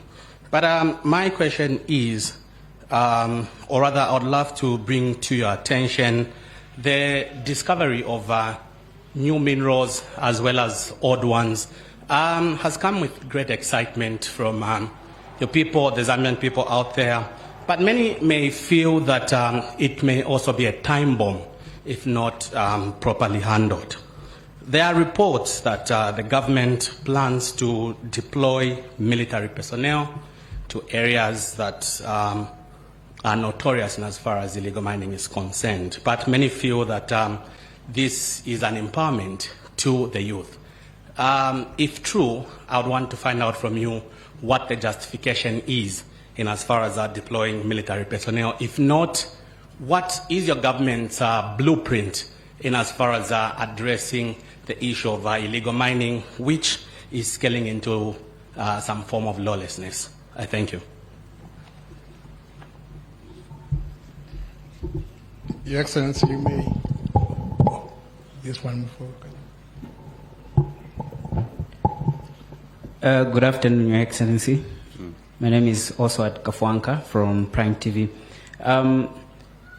One of the issues that have been brought up by the Oasis Forum and other sectors and other quarters is the issues to have a comprehensive amendment process of the Constitution, and the timeline has been brought to the fore. So my question would be, is the government willing to maybe push the constitution amendment process to after the 2026 elections. And in that line, when we're talking about the elections, I would like to also just bring a question to you, Your Excellency. You did highlight a number of issues that you inherited as a government. So going forward after the 2026 elections, should you manage to win the elections, maybe the type of government you are going to inherit and your key campaign promises going forward for after the 2026 elections? Thank you very much. Thank you. Your Excellency, you may attend to the three, then we'll take another three. So maybe the next three. You are guide? Yes, you are sir. Guiding? What are you guiding? I was going to guide that the next three we can get from the ladies since No problem. we took from No the problem. guys. Shabuino. So I address this or I wait for the ladies? You can address these ones Okay. and then we take the next three. Okay, thank you. Thank you very much. Now, Paul, load shedding, key interventions, timelines. I think I tried to touch on that. We have taken a different posture to this issue. We've taken it as a problem, challenging, painful, but also as, flip the coin, an opportunity to solve a problem that was going to come anyway, sooner or later. Remember, we have not been investing properly in energy, diversified energy, for over 50 years. Properly, I mean.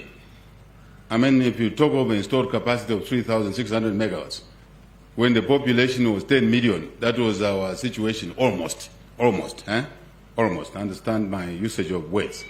And now we have close to 21 million people. That alone, right?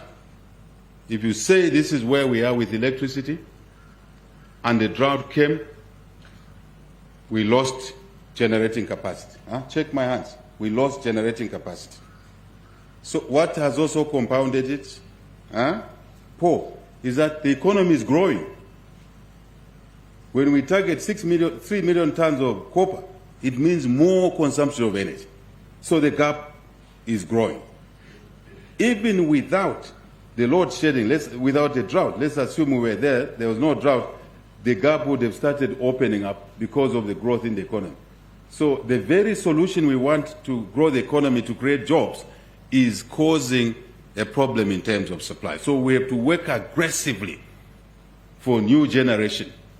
First, making sure that the existing installed capacity operates to the best level. I don't want to go into technical issues here. Line losses, transmission losses, all of that stuff. We're looking into all those issues. I'm only saying to you the remedies we're taking. Improving the generating capacity. I know Vic Force Power Station, for example, it's an old station. And a lot we are now looking at doing something to improve the generating capacity within the same water challenges. Just an example. I talked of transmission losses. Another example. Working on that. What else? More importantly, we need to generate more power, diversified sources, mix. Solar. I've listed out a few solar projects that are going on. Chisamba phase 1, 100 megawatts. Chisamba phase 2, 100 megawatts, 200. Right? Milo in Serenge. Mansa. I talked about 50 megawatts. Ministers here. I talked about coal. But still on solar, we're encouraging homes, those who are capable, to put up their own solar at home. And because of the reforms, maybe the biggest answer, Paul, to your question is that we've pushed reforms in the energy sector to allow for independent power producers. Before, it was only ZESCO. Now we've allowed anybody, even you, even MPs are challenging. And I want to thank one MP for Kaumbwe MP, right? Dr. Mwanza. In Parliament, I challenged MPs, find partners, invest in energy. Everybody's welcome. All of us seated in this room. This is an area where there will be no question asked. You have managed to invest in energy, do it yesterday. We're inviting everybody. And I say to parliamentarians, talk, find partners. Aaron Mwanza, who lived in China many years, good Zambian engineer. He took my challenge seriously. Last week he brought partners of his in State House here to invest in energy, in solar. Aaron Mwanza, MP for Kaombwe, PFMP. It's not a UPND MP, PFMP. I'm giving you what your government is doing, opening up the sector, but starting with the reforms, independent producers, independent traders, open access, independent, not independent, power blending, tariff blending, and net metering, which allows individuals at your house to generate power. If you are connected, then you can sell the excess. Very important. But we know that not everybody can afford to do that, isn't it? That's why we are bringing other investments. Then core, I articulated Mamba Phase 2, 300 megawatts. It's on train, using an English expression. It's on train, meaning it's on schedule. President Chapo of Mozambique came, our ship is docking there, carrying our equipment to Mamba. I asked the president, personally, that's what I do myself. I get engaged on these transactions to unlock challenges. So that our ship can be given priority to dock there, and then we can pick our equipment and move it to Mamba. Those are some of the specific measures, so that Mamba stays on on course. More coal. That's the resource gave us. I don't want anyone telling me that we cannot generate electricity from coal, because that's the resource God gave us. Minister of Green Economy, don't talk to me about those issues. Tizakambe sana tikasiriza kugwira ntchito kuja. Antu afuna malaiti ya Mozambique. So, United Capital Fertilizer, as a private investor, they've come for 600 megawatts. If you check in social media, the equipment, huge equipment, is already on the move. And the first 150 megawatts out of 600, I said earlier, will be coming through maybe by April or May. So all combinations, wind, others. There are many projects. What I will do, ask the Minister of Energy to release to the public how many projects are being implemented, how many megawatts, where. And earlier in the press briefing, I told you about the constituents initiative. $100 million were put on the table. And for the first time, constituencies councils will have investments. They are used to just appropriation in aid, equalization fund, just consumption. We said, no, let's not consume all this money. Let's invest to solve the electricity problem, but also for the constituencies and councils to have revenue. You see the mindset. Solve one problem, actually solve more problems. And the solutions are broader. That's what we're doing. I don't want to waste time, but if your question is important, we will get the Minister of Energy to release. In here, we are not talking about just government projects. We are talking about even private sector projects. CEC is doing a lot in Timpi 1, in Timpi 2. You saw me going there. You see a lot of me going around. I'm a hands-on president myself. Because if you sleep on duty, you may be led astray. One has to be alive 24/7. But the president is not a human being alone here. Cabinet is part of presidency. Cabinet office, central government, local government, parastatus is part of government. We're also extending that to private sector. We're one family. As I've shown you that a PFMP took the initiative, and this president is helping and facilitating so that he can invest and his Chinese partners invest in power. I challenged him in the House. I called him out. I said, Mr. President, you called me out in Parliament. See what I've done. I said, Mwanza, wagwira ntchito. Last week, here. I think we should clap for people like that. So I think the answer is that we'll pull the numbers together. After all, Minister of Energy, this must be normal information which we are releasing to the people. Because some of these questions wouldn't come, isn't it? If people had information. Let's communicate more. Normal, mundane communications. Chilara, illegal mining, small-scale mining, with the discovery of minerals, this could be a threat. Why deploy the military personnel? What other measures are you taking? I think I articulated, Chilala, this. I spent a bit of time. We are doing a geophysical, high-resolution geophysical mapping to discover what the country is sitting on. For the first time, we're having a nationwide discovery process so that we know what we're sitting on. And remember, I said we want to use our minerals to deliver value the way oil and gas delivered value for the Arabs. That's a huge message I've given there. But there will be small-scale, colleagues. What we don't want, Chilara, leave the issue of the army. What we don't want is illegal mining. That's what we don't want. Unsafe mining, number 2. Tell me, which parent has 8 boys and girls, children? Today is Tuesday. 3 of them go into those unsafe mines. And 1 dies, 2 come back. The parent says, where is your brother or sister? No, they died in the pit. Now, following day, is that parent going to allow the next 3 to go in that pit? Start from there. Your parents, would you allow your children to go down and die because they will bring kamokamo? They can bring kamokamo and go to a legal mine and mine safely, dig holes where engineers have shown them how to do it. And that's what Kabuswe is now doing, training for small-scale artisanal mines, how to mine without dying in the pits. I call that a responsible government. I don't call that a bad government. We want them to mine, get a license, 1,000 plus, give more licenses. But now we train them. I think the courses are going on. There is a Minister of Mines. Courses are going on.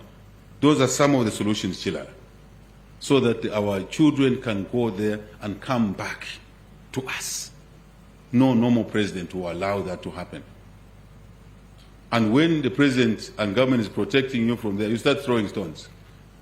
You start attacking the president. That's what it was in Chiwempala. It's the issue of the pit there, where 14 at one time, 14 died. The other time, 30, 40 died. That pit there. Thank you, Minister. And he and I and others went there. It was terrible. You saw me there. I even went down there, and out of 40, we retrieved 1. He's still alive, eh? We retrieved 1. Imagine how I felt. How would you feel? Then tomorrow you say, no, go again, so that another 40 die. What sort of leader would you be? Even those who are making statements and fair statements, they must put themselves in my shoes. Why would you allow your children to go down and die? Let's find food for them in a manner that they will eat the food and they will not die without eating that food. And it's possible to do that through safe mining. That's what we're doing. Legal mining, licenses, safe mining, so that the Ministry of Mines and others can now be engaged. Big mines have agreed to assist small-scale miners in mining safely in the nearby areas. We're working with them. So, the issue, Chilala, is not about the army or what. The issue is to have legal mining, safe mining, formal mining. 4, security must be proper there. Otherwise, you are going to have militias in Mpika there. Just wait and see. Those who are talking that language outside, they don't know what they're doing. You will have militias with heavily armed people there. And first they kill each other. You take a bit of gold today, that group knows you took some gold there. They wait for the night. In the night they come and say, bring that gold. If there's no security. You don't bring the gold, they shoot you. That's what happens in Eastern DRC. You don't know why there's fighting there. It's minnows. This is a risk we should not allow to grow. I really shouldn't say much. So the issue is that illegal mining should not be supported. Let's support our people to get legal ways of mining and safe ways. The other issue, Chilalaza, our young people are cleaning gold using mercury. So these rivers you see very soon, in Impika, rivers are already polluted. Now, we want that water to irrigate our crops. You can't because polluted. You are aware of the cyanometal situation. We don't want to pollute our rivers. Security is not just physical harm. It's also polluting our environment. That's what it is. That's what it is. So let's work together in this area. Let's give more licenses, Minister of Mines. Let's train more. Give more licenses, let's train more. These minerals belong to our people. Even helping them to find, but actually, by the way, in the 2025 budget, 2026, we put more money, Chilala, to support in such program. The budget has had more money allocated to support the issues we're raising here. Oswald, comprehensive process in the constitution making process. Why not have a comprehensive process? Oswald, why was UNIP allowed to amend the constitution? Comprehensive process talks about the new constitution. But why was UNIP allowed to amend the constitution? Why didn't this thing arise? Because at a time the nation evolves. Certain clauses may be okay, but others are not. So you limit it to that process. There was an attempt in 2016. The Bill of Rights was rejected by voters, the citizens. What did that mean? They said, no, don't touch that. That's the meaning. When you vote against something. But if a few people think they're superior to the majority, how can I deliver what those numbers of people want? If the citizens, the majority, say no. I hope Oswald we're together. Where is Oswald? I hope we're together. You followed in 2016 the holistic approach which needed to touch the Bill of Rights was rejected. The results are there. So, who am I, sir? But if you don't want Kasempa to be broken into two, Kasempa, Mufumbwe, from one corner of Mufumbwe to another is 200 kilometers. From one corner to another. The Constitution provides for delimitation every 10 years. Check your Constitution. Why shouldn't we do it? President Sata, may he so rest in peace, announced districts. Pemba, this one, Chipangali. He announced first. He did not even consult anybody. He just announced district there, district here, district there. So what did the parliament have to do? Formalize what the president announced. They had to amend the constitution. You have forgotten. There was no street fights. What's what? The same people were there. They were even cheering. They were cheering. There were no street fights. Because you cannot have a district which has no constituents. That's the meaning. So therefore, the parliament had to ratify what the president, there was not even a technical committee. It was just a decision by decree. Presidential powers are enshrined in the Constitution. And we all had to follow. And we said to our members of parliament, vote for it. Because the president has already decreed. We didn't fight. Did we like it? Maybe not. But we didn't go in the streets, my friend. I want Zambians to soul search on this matter. I'm giving you facts here. Saying, no, do it after 2026. Why after 2026? Why are you suggesting after 2026? Oswald, it's us to ask you now. Why after 2026? Why? What is special after 2026? Let me remind you, my friend, the 40 million kwacha we're giving to each constituency, a large constituency like Kanchibia is getting shortchanged. Because we need to take account of the population and the geography. And the Constitution provides every 10 years we must assess that. So you want to go to 20 years without amending constituencies that are big. Then how do we deliver equitable development? Because those constituencies now will have 80 million kwacha. But you, in your own view, and a few friends of yours, saying no, only do it after 2020, so that Kasempa, Kanchivia, Mufumwe, you must think for other people who are suffering. That's what leadership is. Let me also be blunt now. Let me tell you, I didn't want to tell you this. I didn't want to tell you that. Over years, clearly there was discrimination in the delimitation of constituencies. Some provinces, huge provinces, had only very few constituencies. And no one raised the issues. Me, I look around and other people say, no, there's an anomaly here. There's an anomaly here. How can one MP service a constituency 200 kilometers by maybe 80 kilometers? How? Even if you are clever. I feel sorry for this guy. But more important, let's take resources to the people who own the resources. Let's appreciate what this government has done to take away money from the big thieves in Lusaka and take it to now the constituencies. I didn't even touch the infrastructure issues. What we found. LO 2000, whatever it was called, there were no roads done. There was nothing. And that's why we brought in the public-private partnership model. Also what? To deliver infrastructure. Lusaka and Dola. You have seen now we are fighting over congestion in 10 miles. I'm sorry about that. But we're working hard to solve that problem, Minister of Infrastructure. But it's a temporal problem, because after that is resolved, I'm told RDA has said now in 10 days, that problem will be resolved. It's better to solve problems like that. You will have a better road there. And the government is not spending a kwacha or ngwe. It is ingenious way of doing it, public-private partnership.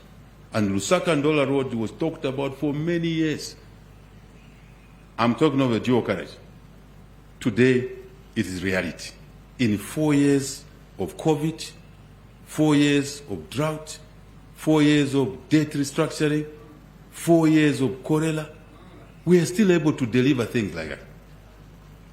Avena Zambia. Also what? Naisana Kabiri. Why 2026 after 2026? There is something you want to do. And I'll tell you what you want. You don't want the UPND government to amend the constitution. You want someone else you are waiting for. They're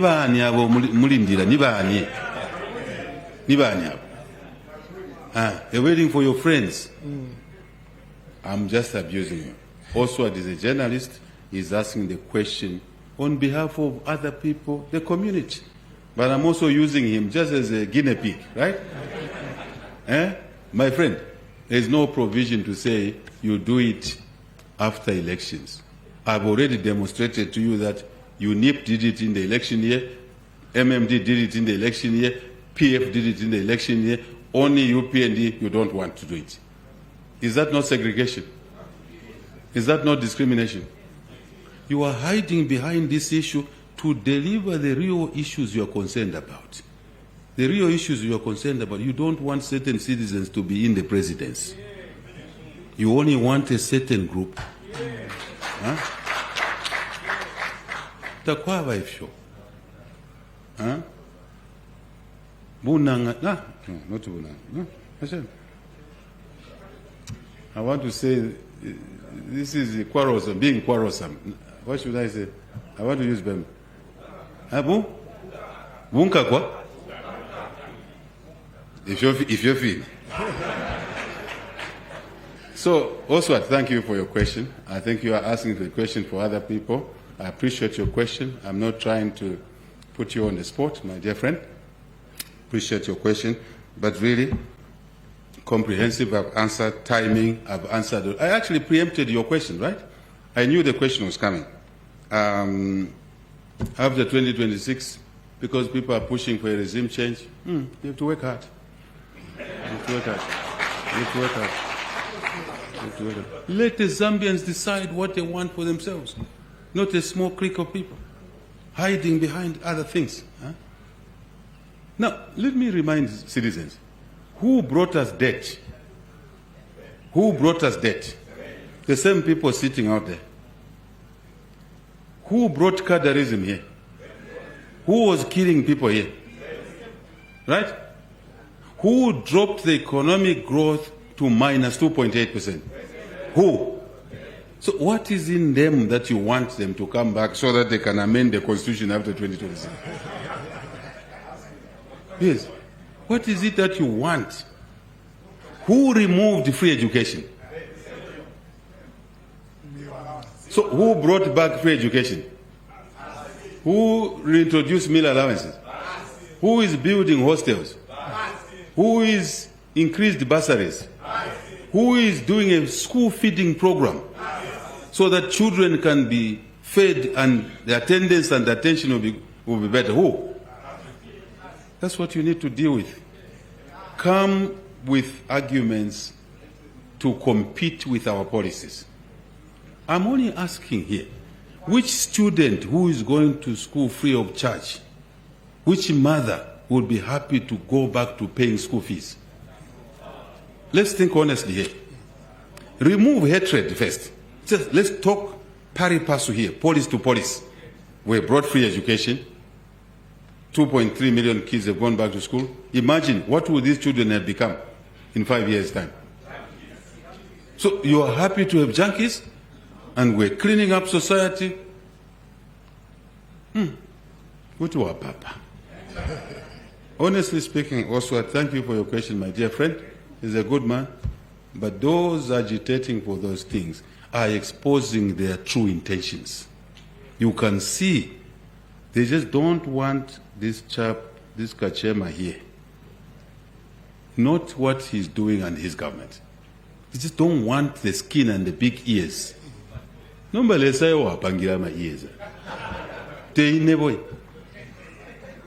Teine. No, I'm not joking. I'm serious. I mean, you can read what is going on. You can smell it. You can smell it. You don't have to be intelligent to smell what is going on. You can smell the coffee. Right? Next. Thank you, Your Excellency. We take the last 3 questions. Like I promised, it would be from the ladies. Victoria, Diamond, Mwiche, Diggers, Joy, ZNBC. You can come through so that you follow each other on.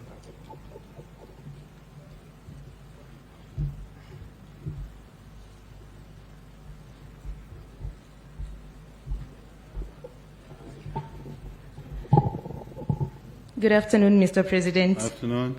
My name is Victoria Kayeye Yambani from Diamond TV. With your permission, I have 3 questions.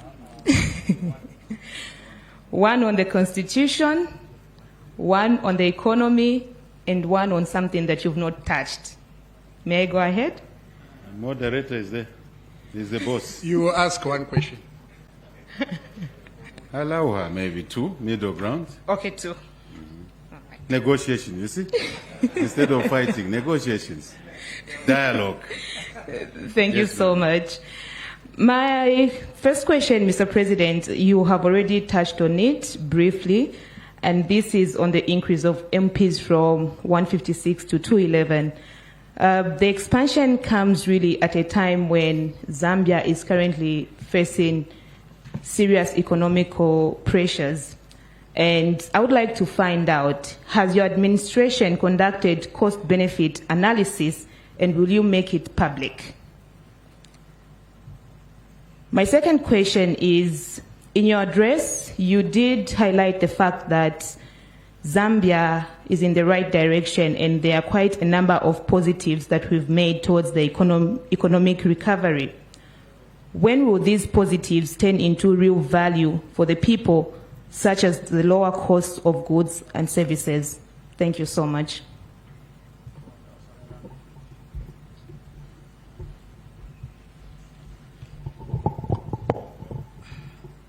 Good afternoon, Mr. President. Afternoon. My name is Mwichena Lwimba from News Diggers. I think a lot of questions have been asked, but a point of clarity. I think you mentioned that those who did violence are regrouping. The question is, are they regrouping in the UPND or in the PF? And then also, recently we have seen some wrangles in the opposition political parties, some blaming that the wrangles are being sponsored by the UPND. What is your comment on the wrangles in the opposition with regards to democracy? Thank you.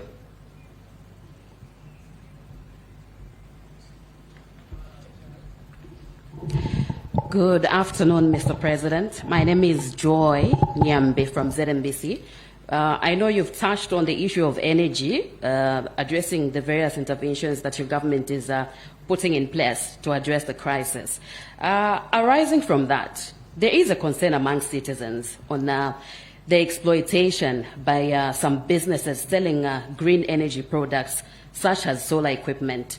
You agree with me that solar equipment is excessively high in Zambia, despite your government having zero-rated import duty on the solar equipment. What is your response to this situation? Thank you.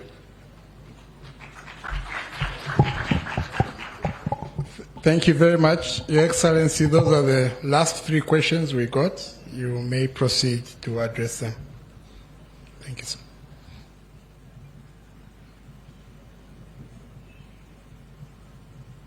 Thank you very much. Ladies, we appreciate your questions. Victoria, more MPs, cost-benefit analysis, pressure of the economy. Yeah, I mean, the thing about delimitation has been going on. In fact, the process was started by the previous government. A report is already out, Victoria, which covered the issues you are raising here. So, but the main issue here is to look at what does the Constitution say. The Constitution says that we must review constituencies every 10 years. That's a constitutional provision. What for?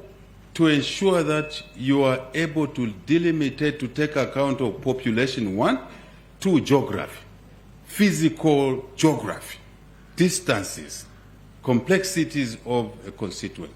It's in the Constitution. So, and the governments before us have done that.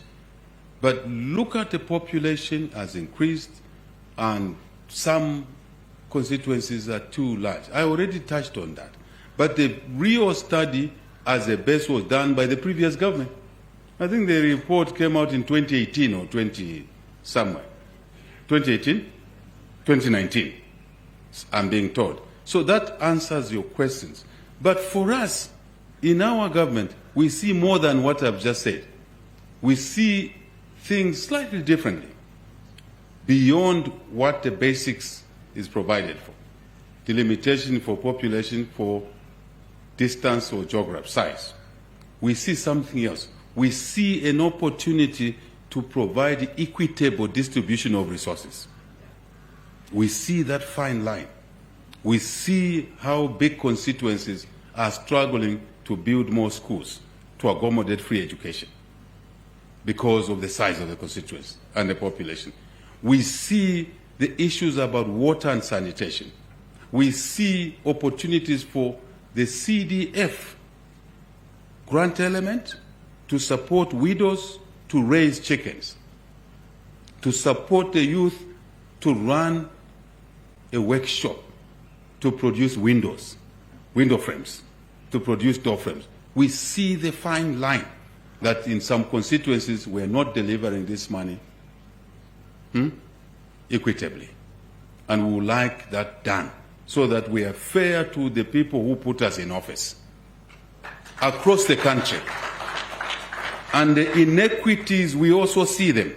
Let me be blunt today. We read through the inequities, how certain regions were left behind in terms of constituencies. You see it. You don't have to be intelligent to see, right? So we want to heal those issues. We want to heal citizens not accessing skills training because the budget of that constituency is limited and the people are more. In Lundazi, in Chama, I'm giving you examples here. In Kazungula, if you go to Kazungula and look at that, in Europe it's a small country. I can go on and on. You go to, I told you Chama. One of the advantages I have, I've traveled this country for many years. And I was always figuring out that when God, through his people, gives us an opportunity to run the country, we're going to change certain things. Because we saw, we talked to people, but let me not overstretch. We see more than just delimitation. We see equity. We see an opportunity to take our children to school across the country.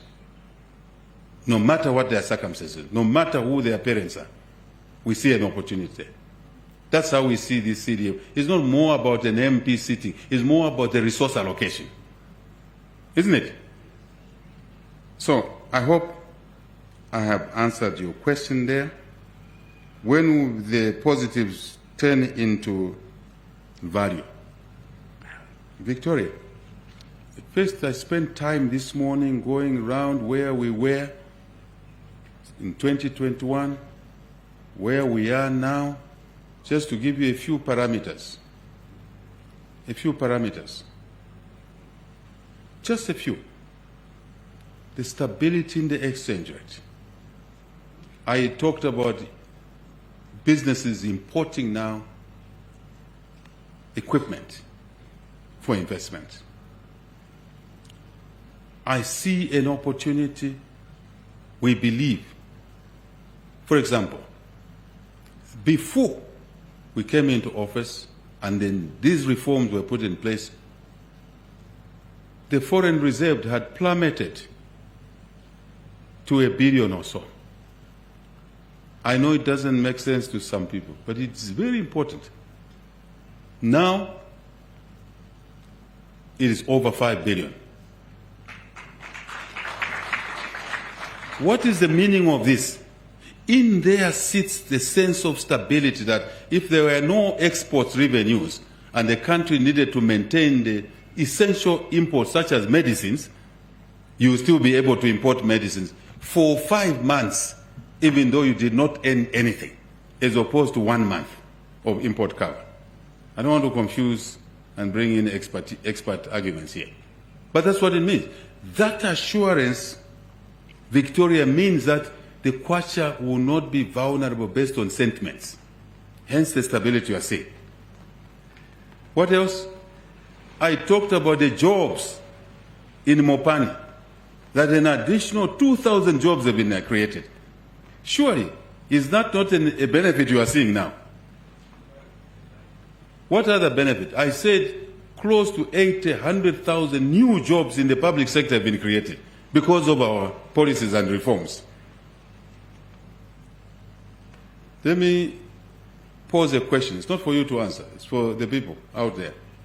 When did any government before us ever employ 30,000 teachers at one go?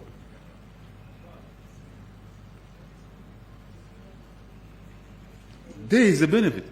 And in my speech I said that teacher employed will look after 8 family members plus 10 extended family members. Those are the benefits. Already. You can go to health, you can go to medicines. When some donors pulled back on grants on medicines, health, you know what we did? We pulled money from wastage, travel, size of delegations, length of stay, and pushed it into health and increased the health budget ourselves. It means now medicines will be there. Those are benefits, madam. I probably have an idea what you are trying to see. What you are trying to see is coming gradually because, for example,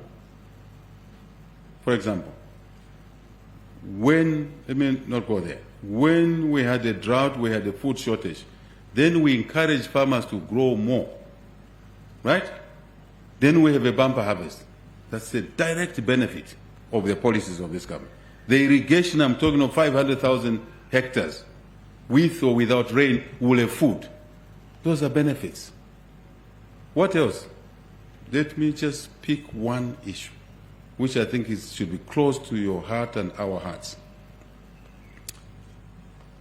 If you are a parent of 8 children and they are going to school, they're still young, say they're 2 years apart or 1.5 years apart, they're still going to school. Before we came into office, you had to find money to pay for these school children in school. Now, that money is staying in your pocket. You had to make sure your children have enough food before they go to school. Now, they can go to school and eat at school. School feeding program. Are those not benefits? Colleagues here, are those not benefits? Already they're happening. Directly. Free education. As a monk myself, and we have a principle as university students, once a monk, always a monk. As a monk myself, except I'm cheating, I'm married now. Meal allowance is very important. It was removed by those who were there before us. When we came back, we reinstated it. It has a direct benefit on the performance of a student in college, because they can now go to college having eaten, in classroom, I mean. Is that not a benefit? Victoria, please, my dear sister, these are immediate benefits. You don't even have to wait. I've said quite a bit around here, because your question is very important, madam. So we are moving step by step. Remember, I was saying that we are doing things, but it's not enough. We can do more, isn't it? We can do more. Let's work together to do more. There's a lot we can do together. Maybe last example. Before we introduced reforms in agriculture, FISIP, we were giving fertilizer to people who were not farmers. We were giving seed to people who are not farmers. We've now introduced an electronic system called e-voucher, isn't it? And since we introduced it, we caught cheaters, call them anything. 215,000 people who were getting fertilizer and seed and were not farmers for many years. We were able to expose them and remove them, and then brought in new real farmers by the same number. Clear benefit. Clear benefit. Except that these benefits come in these bits and pieces in different sectors. After 2-3 years, you will begin to see a country looking totally differently where I'm sitting. I hope you are aware that our policies now have brought a joint venture where we'll be manufacturing drugs. 700 types of drugs will be manufactured close to my home there, Lusaka South Economic Zone. The construction has started already. It's our policies. Make drugs available, make them cheaper. Before, madam, this is a nice story that can go on. We were importing fertilizer at $1,300 per ton. We came up with the policy of producing fertilizer here for more jobs to lower the cost. From $1,300, we are producing fertilizer now. The price has changed from $1,300 per ton to $800 per ton. Correct me, Minister. Clear. We farmers see it. Benefit. What else? We are exporting fertilizer now to 8 countries. We were importing, we were self-sufficient, then we are exporting. More foreign exchange, more stability in the kwacha. Then you can import your milling equipment at a lower price. That's the connection. More jobs. What do they employ? How many people do they employ? United Capital Fertilizer? 8,000 people. 10,000. From 0 to 10,000. Multiplied by 8, multiplied by 10. I gave you the factor. There is no argument. The benefits are already coming. Except what you are not seeing is tantamen. That's where the problem is. Tantamen. Queue here, and then we dish cash. That's not part of our menu. What we want is to create opportunity. That same noise that you hear, the noise is around Tantamen. That is where the noise is. But they will conceal it in many ways. It's about Tantamen. It's about entitlement. It's about give me cars. From where? Yes, from where? Hello, Fumakwi. Let us be a country of people willing to work. I have said let us be a country of producers, not just consumers. Let's produce something. Kawane eka. Uri makangono chambe. 1 acre is enough to give you meal milk for the whole year. Just 1 acre. I know what I'm talking about. I'm a farmer. 1 acre. My mother is 83, 84 years old. She refuses to sit. I give her an allowance. She says, I work for myself. Every year she sells to me for my feedlot not less than 30 steers at 83, 84 years old. She's there. She says, I don't want your allowance. I want to work. I want to die working. Because if I just sit, I'll die early. And she's shrewd. She knows the prices of steers. I try and cook her up. She says, this is the price. Let's teach our communities to work. There's pride in working. Even God wants us to work. The anger is on Tantamen. That's the anger. And it comes in many ways, disguised in many ways. Yeah? In China, regrouping, violent people are regrouping in UPND or in PF or in TONS. My answer is simple. They are not allowed to regroup in PF or in UPND. They will not be allowed to regroup in PF or in UPND or in TONSE. They will not simply be allowed and will go very heavy on this one. Very heavy on this one. So there is no issue of where they are tolerated, madam. They are not tolerated in UPND, they are not tolerated. But the genesis of thuggery in this country is known. Where did it come from? Who was killing people in the streets? It is known. But people choose to ignore that. But this government will not allow thuggery sitting in any political party. Let me be clear. Sitting in any church. Hiding behind a church. You commit a crime, there is no church there. You are simply a citizen. The Constitution does not distinguish. You commit a crime, there's no UPND, there's no PF, there's no church, there's no ethnicity. I am very clear in my mind about this. You can't hide in the UPND and commit crimes. Let me tell you, my colleagues, corruption must be fought. And corruption is not an ethnic issue. I know what people are trying to say. Today I will tell you that we have a DC I appointed in Nisoka who store fertilizer. I think it's fertilizer or seed.